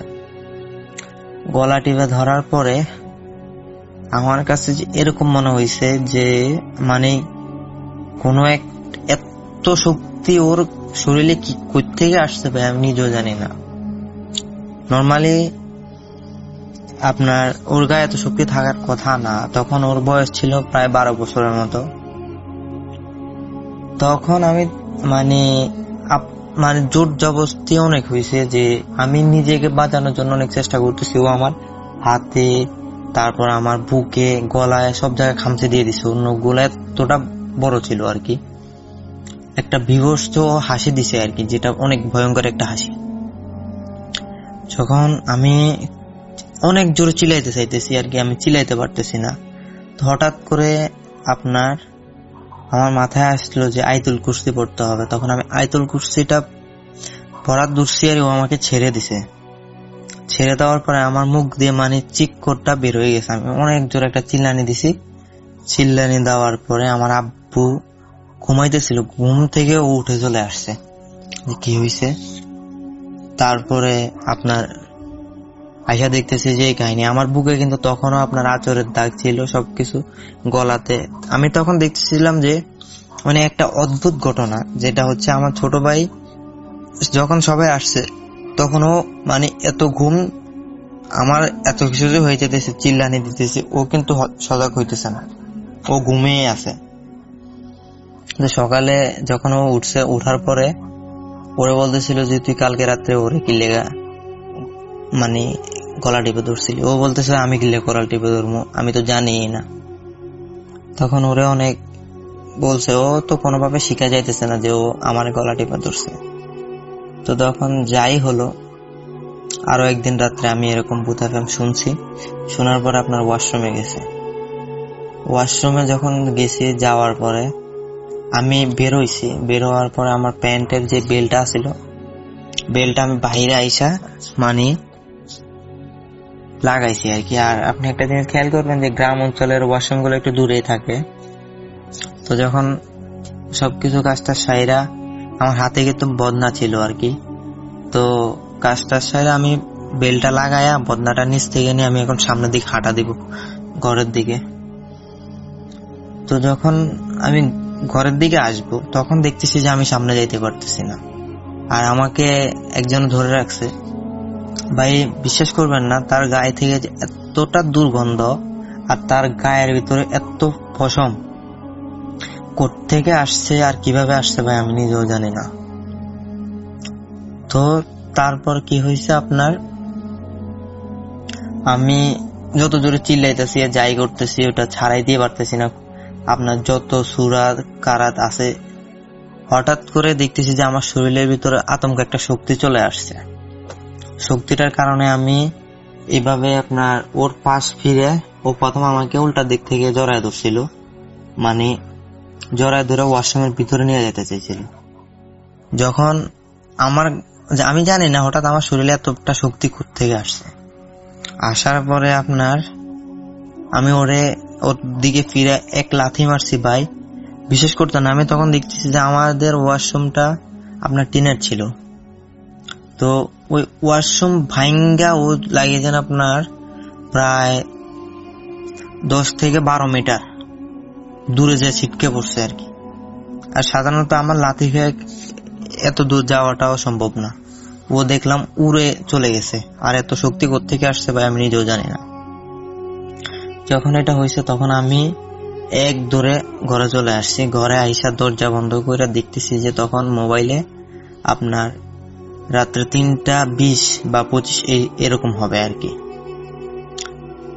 তো এটা ইয়ে করার পরে আমি আমার আম্মু মানে বলছে যে সকালবেলা যে এরকম এরকম হয়েছে। হওয়ার পরে আম্মু আবার কবিরাজের কাছে গেছে। কবিরাজের কাছে গেছে আর কি, কবিরাজ বলতেছে যে ও রাত্রে যেভাবে চলাফেরা করে, মানে যত রাত্রি হোক ও যে কোনো জায়গায় চলে যায়, একটা খারাপ জিনের মানে খবরে পড়ছে আর কি। আগে একটা ছিল, এখন আরেকটা। তো ওই জিনটা নাকি আমার ক্ষতি করবেই। ভাই সত্যি কথা বলতে জিনটা এখন আমার পিছনে পড়ে আছে, আমি কোনোভাবে তাকে পারতেছি না ছাড়াইতে। মানে অনেকভাবে, যখন যেরকম ধরেন আমি ঘুমাইতেছি, আমারে মানে খাট থেকে তুলে আপনার নিচে ফ্লোরে মানে ফালাই দিছে আর কি। তো আপনার আমি ঘুমাইতেছি, ও মানে আমার যে খাট আমাদের বিদেশের ভিতরে আপনার যেরকম ছোট একজনের খাট থাকে, ওই খাটটার ওখান কোনা থেকে দেখতেছি যে কালো একটা হাত আসতেছে, কালো একটা হাত মানে আমার গলার দিকে আসতেছে। তখন আমি চিল্লানি দিয়া ওইটারে মনে করেন না হাত দিয়ে সরাই দিছি। আমি জানি না, যখন আমার ঘুম আসে ওইটা যখন আমাকে ধরবে তখন আমার কোত্থেকে এত ঘুম আসে আমি নিজেও জানি না। আপনার আরো একদিন হয়েছে যে আপনার আমার হাত দুইটা ও মানে আমি সম্ভবত যখন ঘুমাই আমার একটা অভ্যাস, আমি সোজা হয়ে আপনার হাত দুইটা বালিশের মানে পিছনে আমার মাথায় দিয়ে, বালিশ যত উঁচাই থাকুক আমার হাত দুইটা আমার মাথার ভিতরে একটা ইয়া করে আমি দেই আর কি। তো আমার হাত দুইটা ধইরা আপনার এরকম জানি লাফাইতেছে আর কি। আমি চোখ খুলে দেখতেছি যে আমার মাথার উপরে কিছু একটা পুতুলের মতো আর কি, যেটাকে জোকার বলা হয়। তো জোকারের মতো নাকটা ছিল লাল। এই যে কিছুদিন আপনার 2-3 দিন আগে যে একটা ঘটনা ঘটছে, আমি আইসা শুইছি, দিনের 10টা বাজে শুইছি। শোয়ার পরে হঠাৎ দেখতেছি যে আমি লড়তে চড়তে পারতেছি না। তখন আমার কিন্তু হুঁশ আছে ভাই, হুঁশ আছে, তবে আমি লড়তে পারতেছি না। তো যখন এটা জোরে একটা ছিটকানি দিছি, ছিটকানি দেওয়ার পরে আমি মানে ছুটে গেছি। ছুটে যাওয়ার পরও দেখতেছি যে আপনার শূন্যের ভিতরে একটা মাথা, আপনার যে মাথাটা আপনার মানে নাকটা ছিল তার লাল, আর মুখগুলা ছিল সাদা, আর তার চুলগুলো সাদা ছিল, তার গাল ভর্তি দাড়ি। এটা দেখার পরে আমি ভাবছিলাম যে তাকে আমি হাত দিয়ে সরাই দিব, তবে আমার সাহস হইতেছিল না যে আমি তাকে সরাই দিব। তো এরকম ঘটনা যখন চলতেছিল, কবিরাজও তাবিজ তোমার দিতেছে, কিন্তু কোনো কিছুতে কাজ হইতেছিল না। তখন আমিও চিন্তা ভাবনা করছি যে এগুলা যাদের দেশে থাকতে হইতেছে তখন আর দেশে থাকবো না আমি। তো আমি আপনার চলে আসি ওমানে আসার পরও প্রতিনিয়ত এরকম টুকিটাকি হইতেছে। আমার এখনো আপনার যেরকম মাথায় প্রচন্ড পরিমাণ ব্যথা থাকে। আসসালামু আলাইকুম সবাইকে, আশা করি আলহামদুলিল্লাহ সকলে ভালো আছেন, আশা করা যায় আমিও ভালো আছি। হ্যাঁ, আজকে চলে এসেছি আমরা আমাদের গ্রামের বাইরে অচেনা একটা জায়গায়। চিনি না জায়গাটা, কখনো দেখিও নি, নামও শুনিনি গ্রামের নামটাও কোনোদিন আজ পর্যন্ত শোনা হয়নি যে গ্রামের নামটা কি। তো চলে এসেছি একলা মানে 2 জন মিলে ঘুরতে, জানি না কিভাবে চলে আসলাম। হ্যাঁ, ঘুরতে ঘুরতে চলে এসেছি, নিজেও জানি না কখন চলে এসেছি। হ্যাঁ, গ্রামের নামটা আমরা আসলে জানতে পারিনি এখনো, এবং কি কখনো এই দিকে আসাও হয়নি। চিনবো বা কিভাবে? বাড়ি থেকেও তো সেরকম একটা বের হই না, বের হইলে কিংবা কারোর সাথে পরিচয় হইলে তখন তো চেনা যাবে। তবে এই গ্রামের একটা কোনায় না, প্রায় 3টা গ্রাম পাড়ি দিয়ে এইখানে এসেছি। এই 3টা গ্রাম পাড়ি দিয়ে এখানে এসেছি, সেই 3টা গ্রামের নামও জানি না ভালো মতন। ওই 3টা গ্রামের নামও আমি ভালো মতন আমরা জানি না যে কোনটা কোন গ্রাম। তবে পেছনের যে গ্রামগুলো ছিল সেগুলো ভিডিও করা হয়নি। তবে এই গ্রামটা মনে হইলেও একটু ভালো লাগছে, তাই ক্যামেরাটা এখান থেকেই চালু করেছিলাম। ক্যামেরাটা অনেক নড়ছে, কারণটা জানি না, ক্যামেরাটা অনেক নড়ছে, একটা ছেলে পাশ দিয়ে হেঁটে যাচ্ছে। তো ছেলের কাছে শুনলাম না তাদের গ্রামের নামটা কি। হ্যাঁ, কারণ কারোর সাথে সেরকম একটা পরিচয় নেই। ওদেরকে এই জীবনের প্রথম দেখছি আমরা। এই গ্রামেও আজ পর্যন্ত আসা হয়নি। আমার বয়স যতদিন, আজ পর্যন্ত এই গ্রামের নামও জানি না, শুনিও নি, এবং কি কখনো আসিও নেই। আজকে আসলাম, দেখতে পাচ্ছেন অনেকটা ভালো লাগছে। আমরা এখান দিয়ে ঘুরতে ঘুরতেই চলে যাব আমাদের গ্রামের বাইরে, মানে আমাদের গ্রামে। হ্যাঁ, ঘুরতে ঘুরতে এখান থেকে দেখি বের হওয়া যায় নাকি আমাদের গ্রামে যাওয়া যায় নাকি। হ্যাঁ, হয়তো যাওয়া যাবে। তো আমরা এখন মানে সাইকেলে আছি, যেটাকে, হ্যাঁ আমরা সাইকেলে আছি এখন। হ্যাঁ, সাইকেলে হয়তো এই কারণেই হয়তো এত নড়ছে, হইতেও পারে এত নড়ছে এই কারণেই।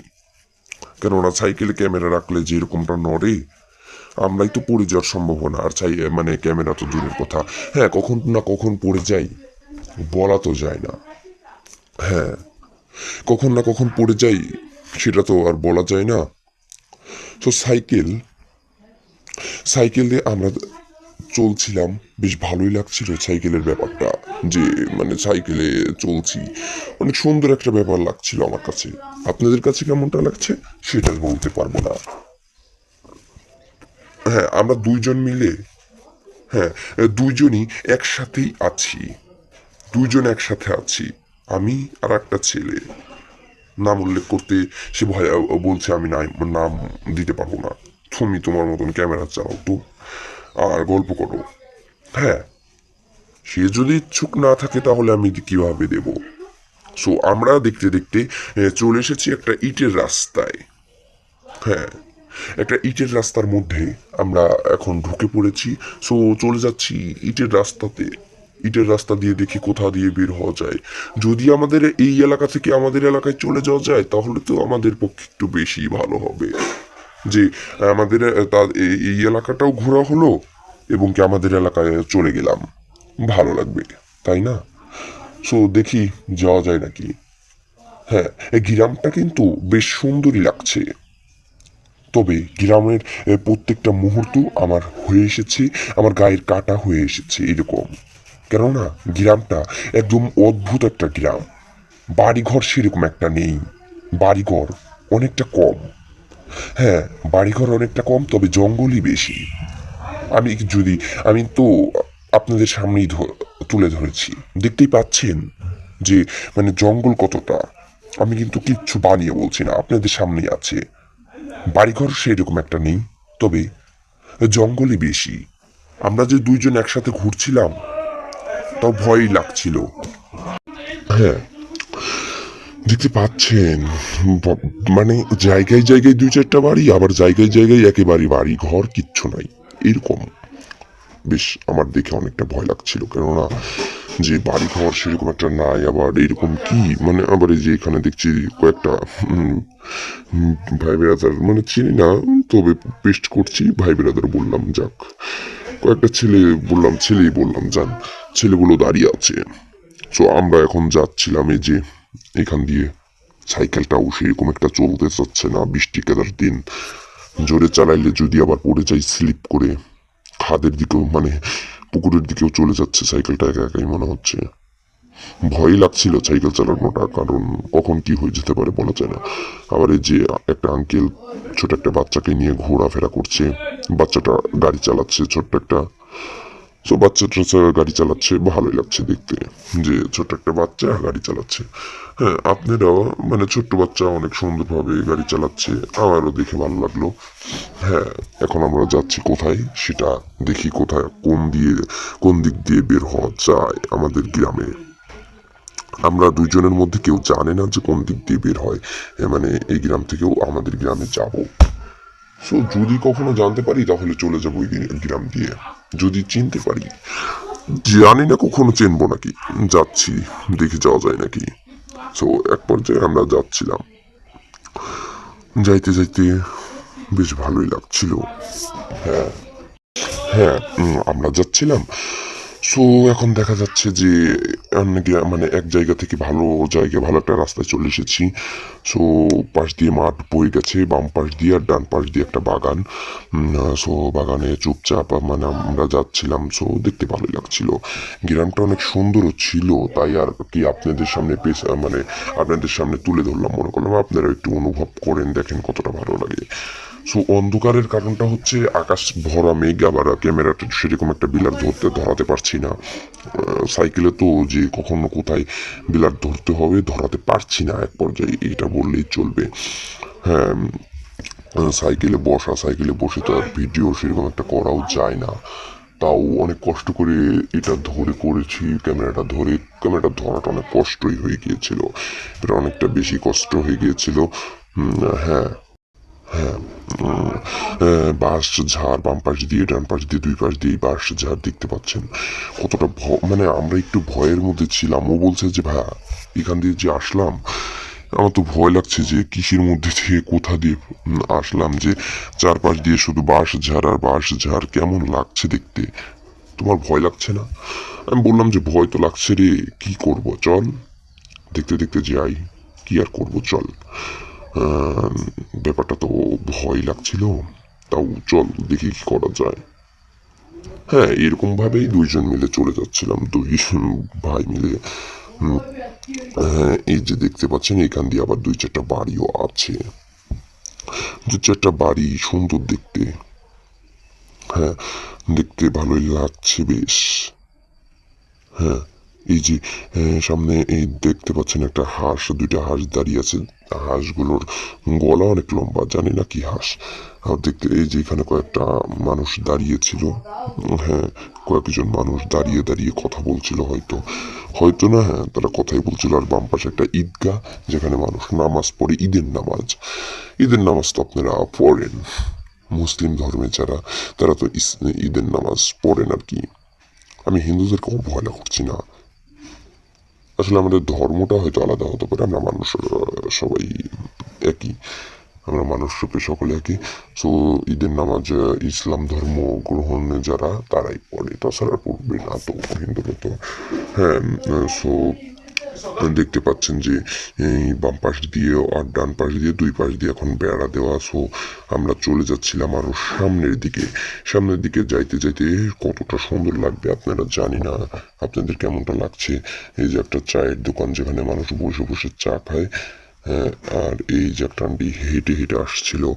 সো গ্রামে সেরকম একটা ভালো লাগছে, অনেকটাই ফিল হচ্ছে আমাদের, অনেকটা সুন্দর লাগছে গ্রামটা দেখতে। আমার কাছে বেশি লাগছে, আপনাদের কাছে কেমন লাগছে আমি আশা করি আপনাদের কাছেও ভালো লাগছে। আর হচ্ছে যে বেশি মজার বিষয় কি জানেন, আমার হচ্ছে যে আমরা গ্রামটা কখনো দেখিনি, চিনিও না, তো তাও ভিডিও করতে আমাদের কোনো বাধাও হয়নি। হ্যাঁ, বেশি বাধা হচ্ছে যে যেখান দিয়ে কিছু মানুষ দাঁড়িয়ে আছে। আর হচ্ছে যে আমরা এই গ্রামে আমার মনে হয় না কোনোদিন এসেছি, মনে হয় না, না জীবনে আসিনি, গ্রামের নামও জানি না। বুঝতেই তো পারছেন কেমনটা কিসের মধ্যে দিয়ে আমরা আছি আর কি। হ্যাঁ, কিসের মধ্যে দিয়ে আছি আমরা। সো এই যে এইখানে কিন্তু কিছু পোলাপাইন খেলাধুলা করছিল, মানে জুনিয়ররা, ছোট্ট পোলাপান খেলাধুলা করছিল। ওরা হচ্ছে ক্রিকেট খেলছে, জুনিয়ররা ক্রিকেট খেলছে। সো সাথে একটা সিনিয়র ভাইও আছে, মানে সিনিয়র না কি জানি না, হয়তো সিনিয়রই হইতে পারে, ওদের থেকে সিনিয়র। হ্যাঁ, ওদের থেকে সিনিয়র, মানে ওদের সাথে খেলছিল। তুই একটু মাঝে মাঝে দেখবেন জুনিয়রদেররা খেলা শুরু করলে এই একটা সিনিয়র আসে, এটা আসবেই, এটা সবাই আসে, এটা আমরা জানি। হ্যাঁ, এটা আসে, আপনারাও জানেন সেটা, কারণ সিনিয়ররা আসে, সব সিনিয়ররা আসে না, আবার মাঝে মাঝে কয়েকটা সিনিয়র আসে যাদের থেকে তাদের থেকে অনেক অন্য কারো তুলনা হয় না, মানে তাদেরকে কখনো নাও করা যায় না যে দিতে পারবো না, হ্যান তেন এরকম না বলা যায় না। হ্যাঁ, এখন আমরা যাচ্ছিলাম, এই যে দেখতে পাচ্ছেন আবারও বাঁশ ঝাড় আর বাঁশ ঝাড় শুরু। জানি না কতটা ভয় লাগছে আপনাদের, আমাদের কিন্তু অনেকটা ভয় লাগছে। হ্যাঁ, ভয়ের রাজ্য ভরেই ভয়, ভয়ের আর এক নাম ভয়। হ্যাঁ, বেশ ভয় লাগছিল আমার।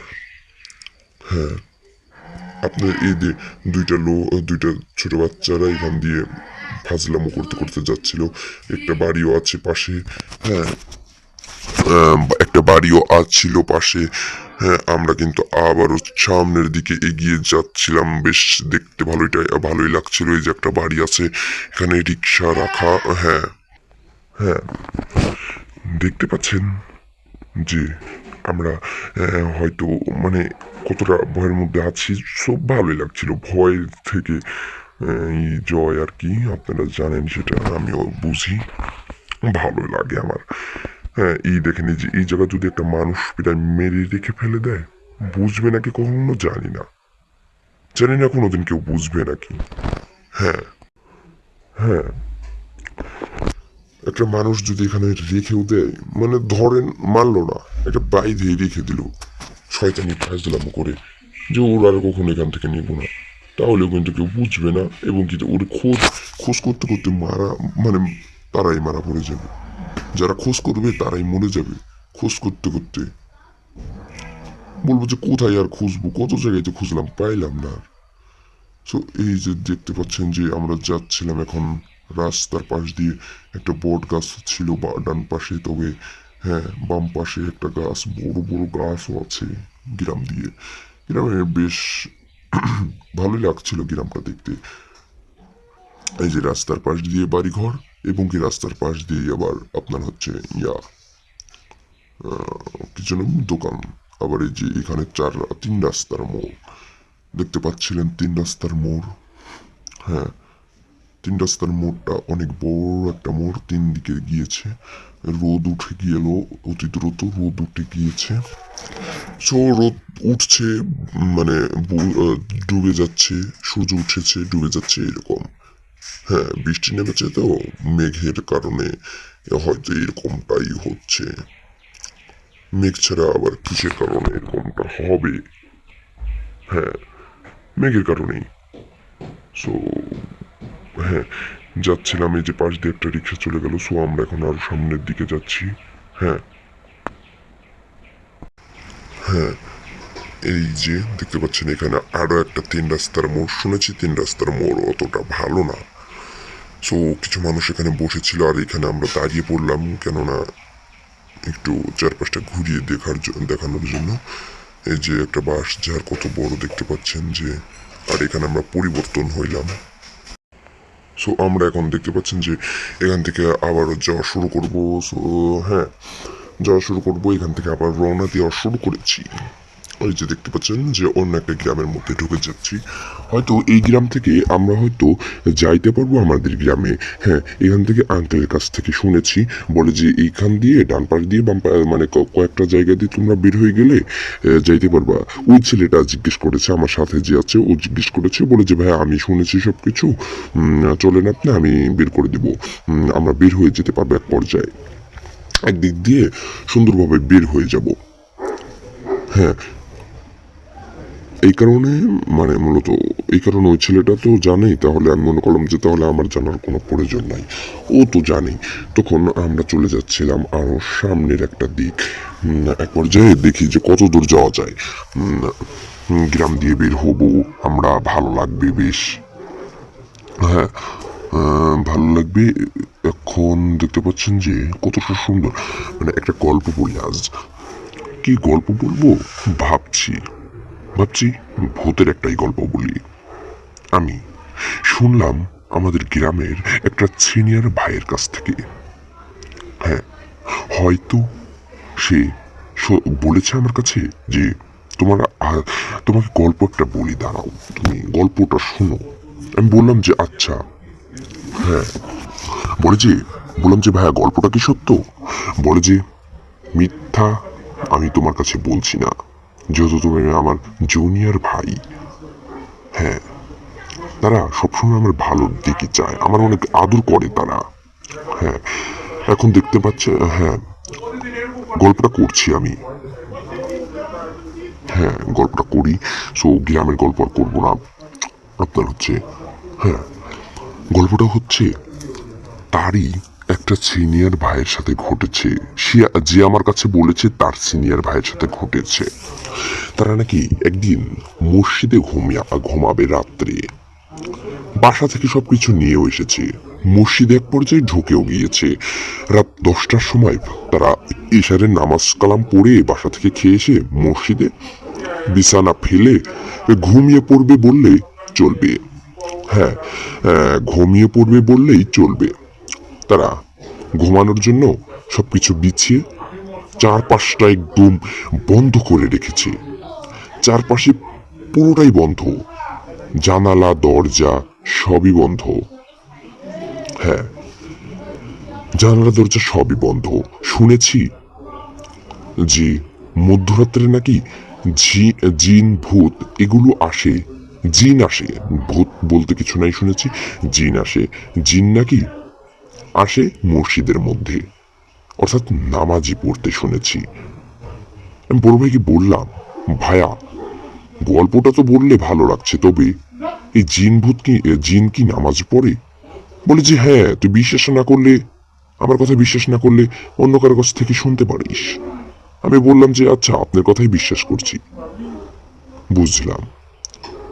বলে যে জিনও মাঝে মাঝে না মসজিদের মধ্যে সবসময় আসে। ওরা করেছিল কি? আমি বললাম যে তাহলে ওনাদের ওই মসজিদের মধ্যে জিন আসলো কোথা থেকে? হ্যাঁ, বলে যে জিন আসলো কোথা থেকে শোন। জিনটা আসলো তোর হচ্ছে, হ্যাঁ, জিনটা আসলো ওই যে জিনটা প্রতিদিন রাত্রে জিন নামাজ পড়তে ঢুকে মসজিদে। ওরা চারপাশটা আটকিয়ে রেখেছে, পুরোটা একদম বন্ধ করে রেখেছে।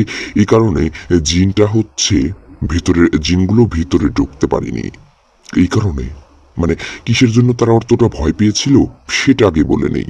ভয় পেয়েছিল আপনার হচ্ছে চারপাশটা আটকিয়ে দিয়েছিল, আর ওই মানে চারপাশে ইয়া করেছিল আপনার হচ্ছে মানে চারপাশটা মানে কোনো ঝড়ের কিছুই নেই, অথচ মনে হচ্ছে যে মসজিদের ঠাই সবকিছু ভেঙে চুরে ফেলছে।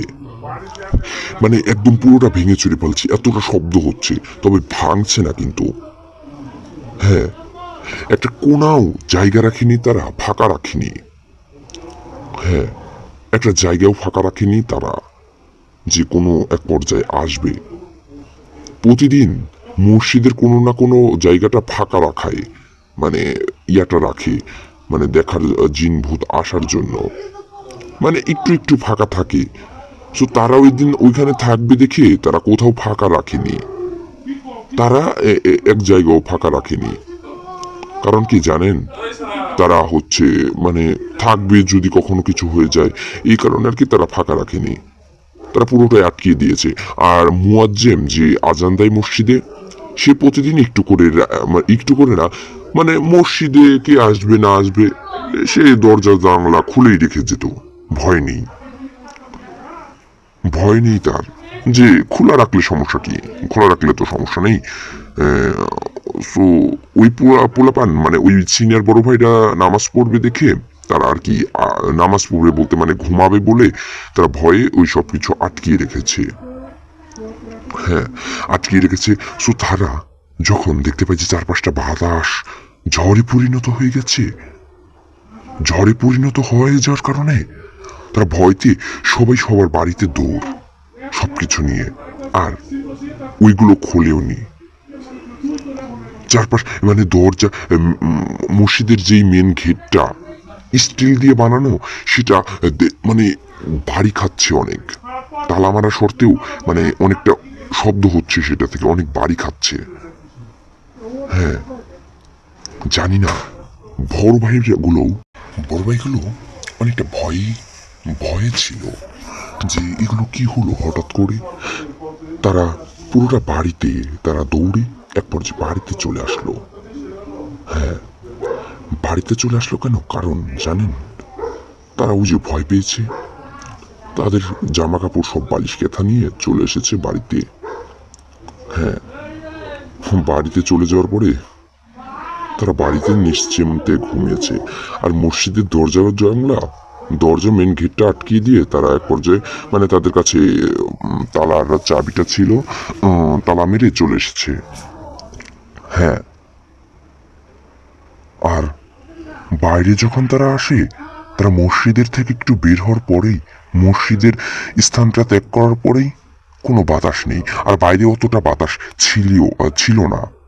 হঠাৎ করে কোথা যেন বাতাস বয়ে এসেছে। হ্যাঁ, হঠাৎ করে কোথা থেকে যেন একটা বাতাস বয়ে আসলো।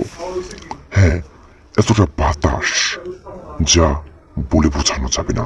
মনে হচ্ছে যে একটা ঝড় বয়ে এসেছে, একটা ঝড়, বড় পরিমাণের একটা ঝড়। জানি না আপনারা বিশ্বাস করছেন নাকি, বিশ্বাস করা বা না করা আপনার ব্যাপার। আমি আবারও বলছি, বিশ্বাস করা বা না করা আপনার ব্যাপার। হ্যাঁ, তো এরপরে তারা ওইখান থেকে চলে আসার পরে হ্যাঁ, তারা চলে আসলো এখান থেকে, বাসায় চলে আসলো। তারপরের দিন তারা এটা কয়েকজনকে বলে যে তোমরা এই কাজটা করেছো কেন? আর তারা শুনেছি মসজিদে নামাজ পড়ে আপনার হচ্ছে জিনগুলো নামাজ পড়ে আপনার হচ্ছে ইসেতে আপনার হচ্ছে বলে কিসের জন্য প্রথম কাতারে তারা ওই ঘুমিয়েছিল, প্রথম কাতারেই ঘুমিয়েছিল। হ্যাঁ, তারা প্রথম কাতারেই ঘুমিয়েছিল। হ্যাঁ, প্রথম কাতারে ঘুমানোর জন্যই আর কি এই ব্যাপারটা হয়েছে। জানেন, প্রথম কাতারে ঘুমানোর জন্য ব্যাপারটা আর কি হয়েছে। প্রথম কাতারে শুইতে নাই মসজিদে, কখনো আমি শুনেছি। হ্যাঁ, প্রথম কাতারে শুইতে নাই, সো তারা শুয়েছে, ধরাও খেয়ে গেছে একদম পুরোপুরিটাই। একদম ভয়ে আক্রান্ত বড় ভাইগুলো ভয় পেয়ে গিয়েছিল। বাহ, বড় ভাইগুলো ভয় পেয়েছে। আরে জানি না কতটা ভয় পেয়েছে তারা। ভয়তে মনে হচ্ছে একদম কাতরে গিয়েছে। তারপরের দিন সকলকে বলতেই সকলের কাছে শোনে যে প্রথম কাতারে কখনো ঘুমাইতে নেই, আর মসজিদের দরজা জানলা এক জায়গা হলেও খোলা রাখা লাগবে। যদি তারা মসজিদের ভেতরে নামাজ না পড়তে পারে, বারান্দায় পড়বে, তবে খোলা রাখতে হবে। এটা শুনেছি সকল মানুষের কাছ থেকে। এখানে শেষ করছি গল্পটা। সো দেখতে পাচ্ছেন যে এক পর্যায়ে দেখতে দেখতে আমরা একটা স্থানে চলে এসেছি। এখানে ঝালমুড়ি বিক্রেতা ঝালমুড়ি বিক্রি করছে। সো একটা প্রাইভেট কার যাচ্ছিল। সো আমরা এখানে এসেছি। হ্যাঁ, আমরা এখানে চলে এসেছি। আর এই যে আমাদের কাছে যে সাইকেলটা ছিল, একটা ছেলে নিয়ে গিয়েছে।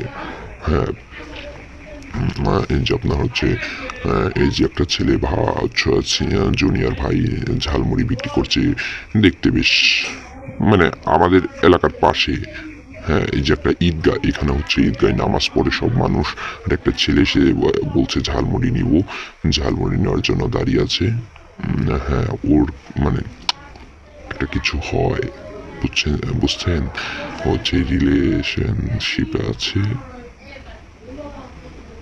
হ্যাঁ, না সো বলছি না, ছেলেটা লজ্জা পাচ্ছে, বলছে ভাই আমি লজ্জা পাচ্ছি কিন্তু।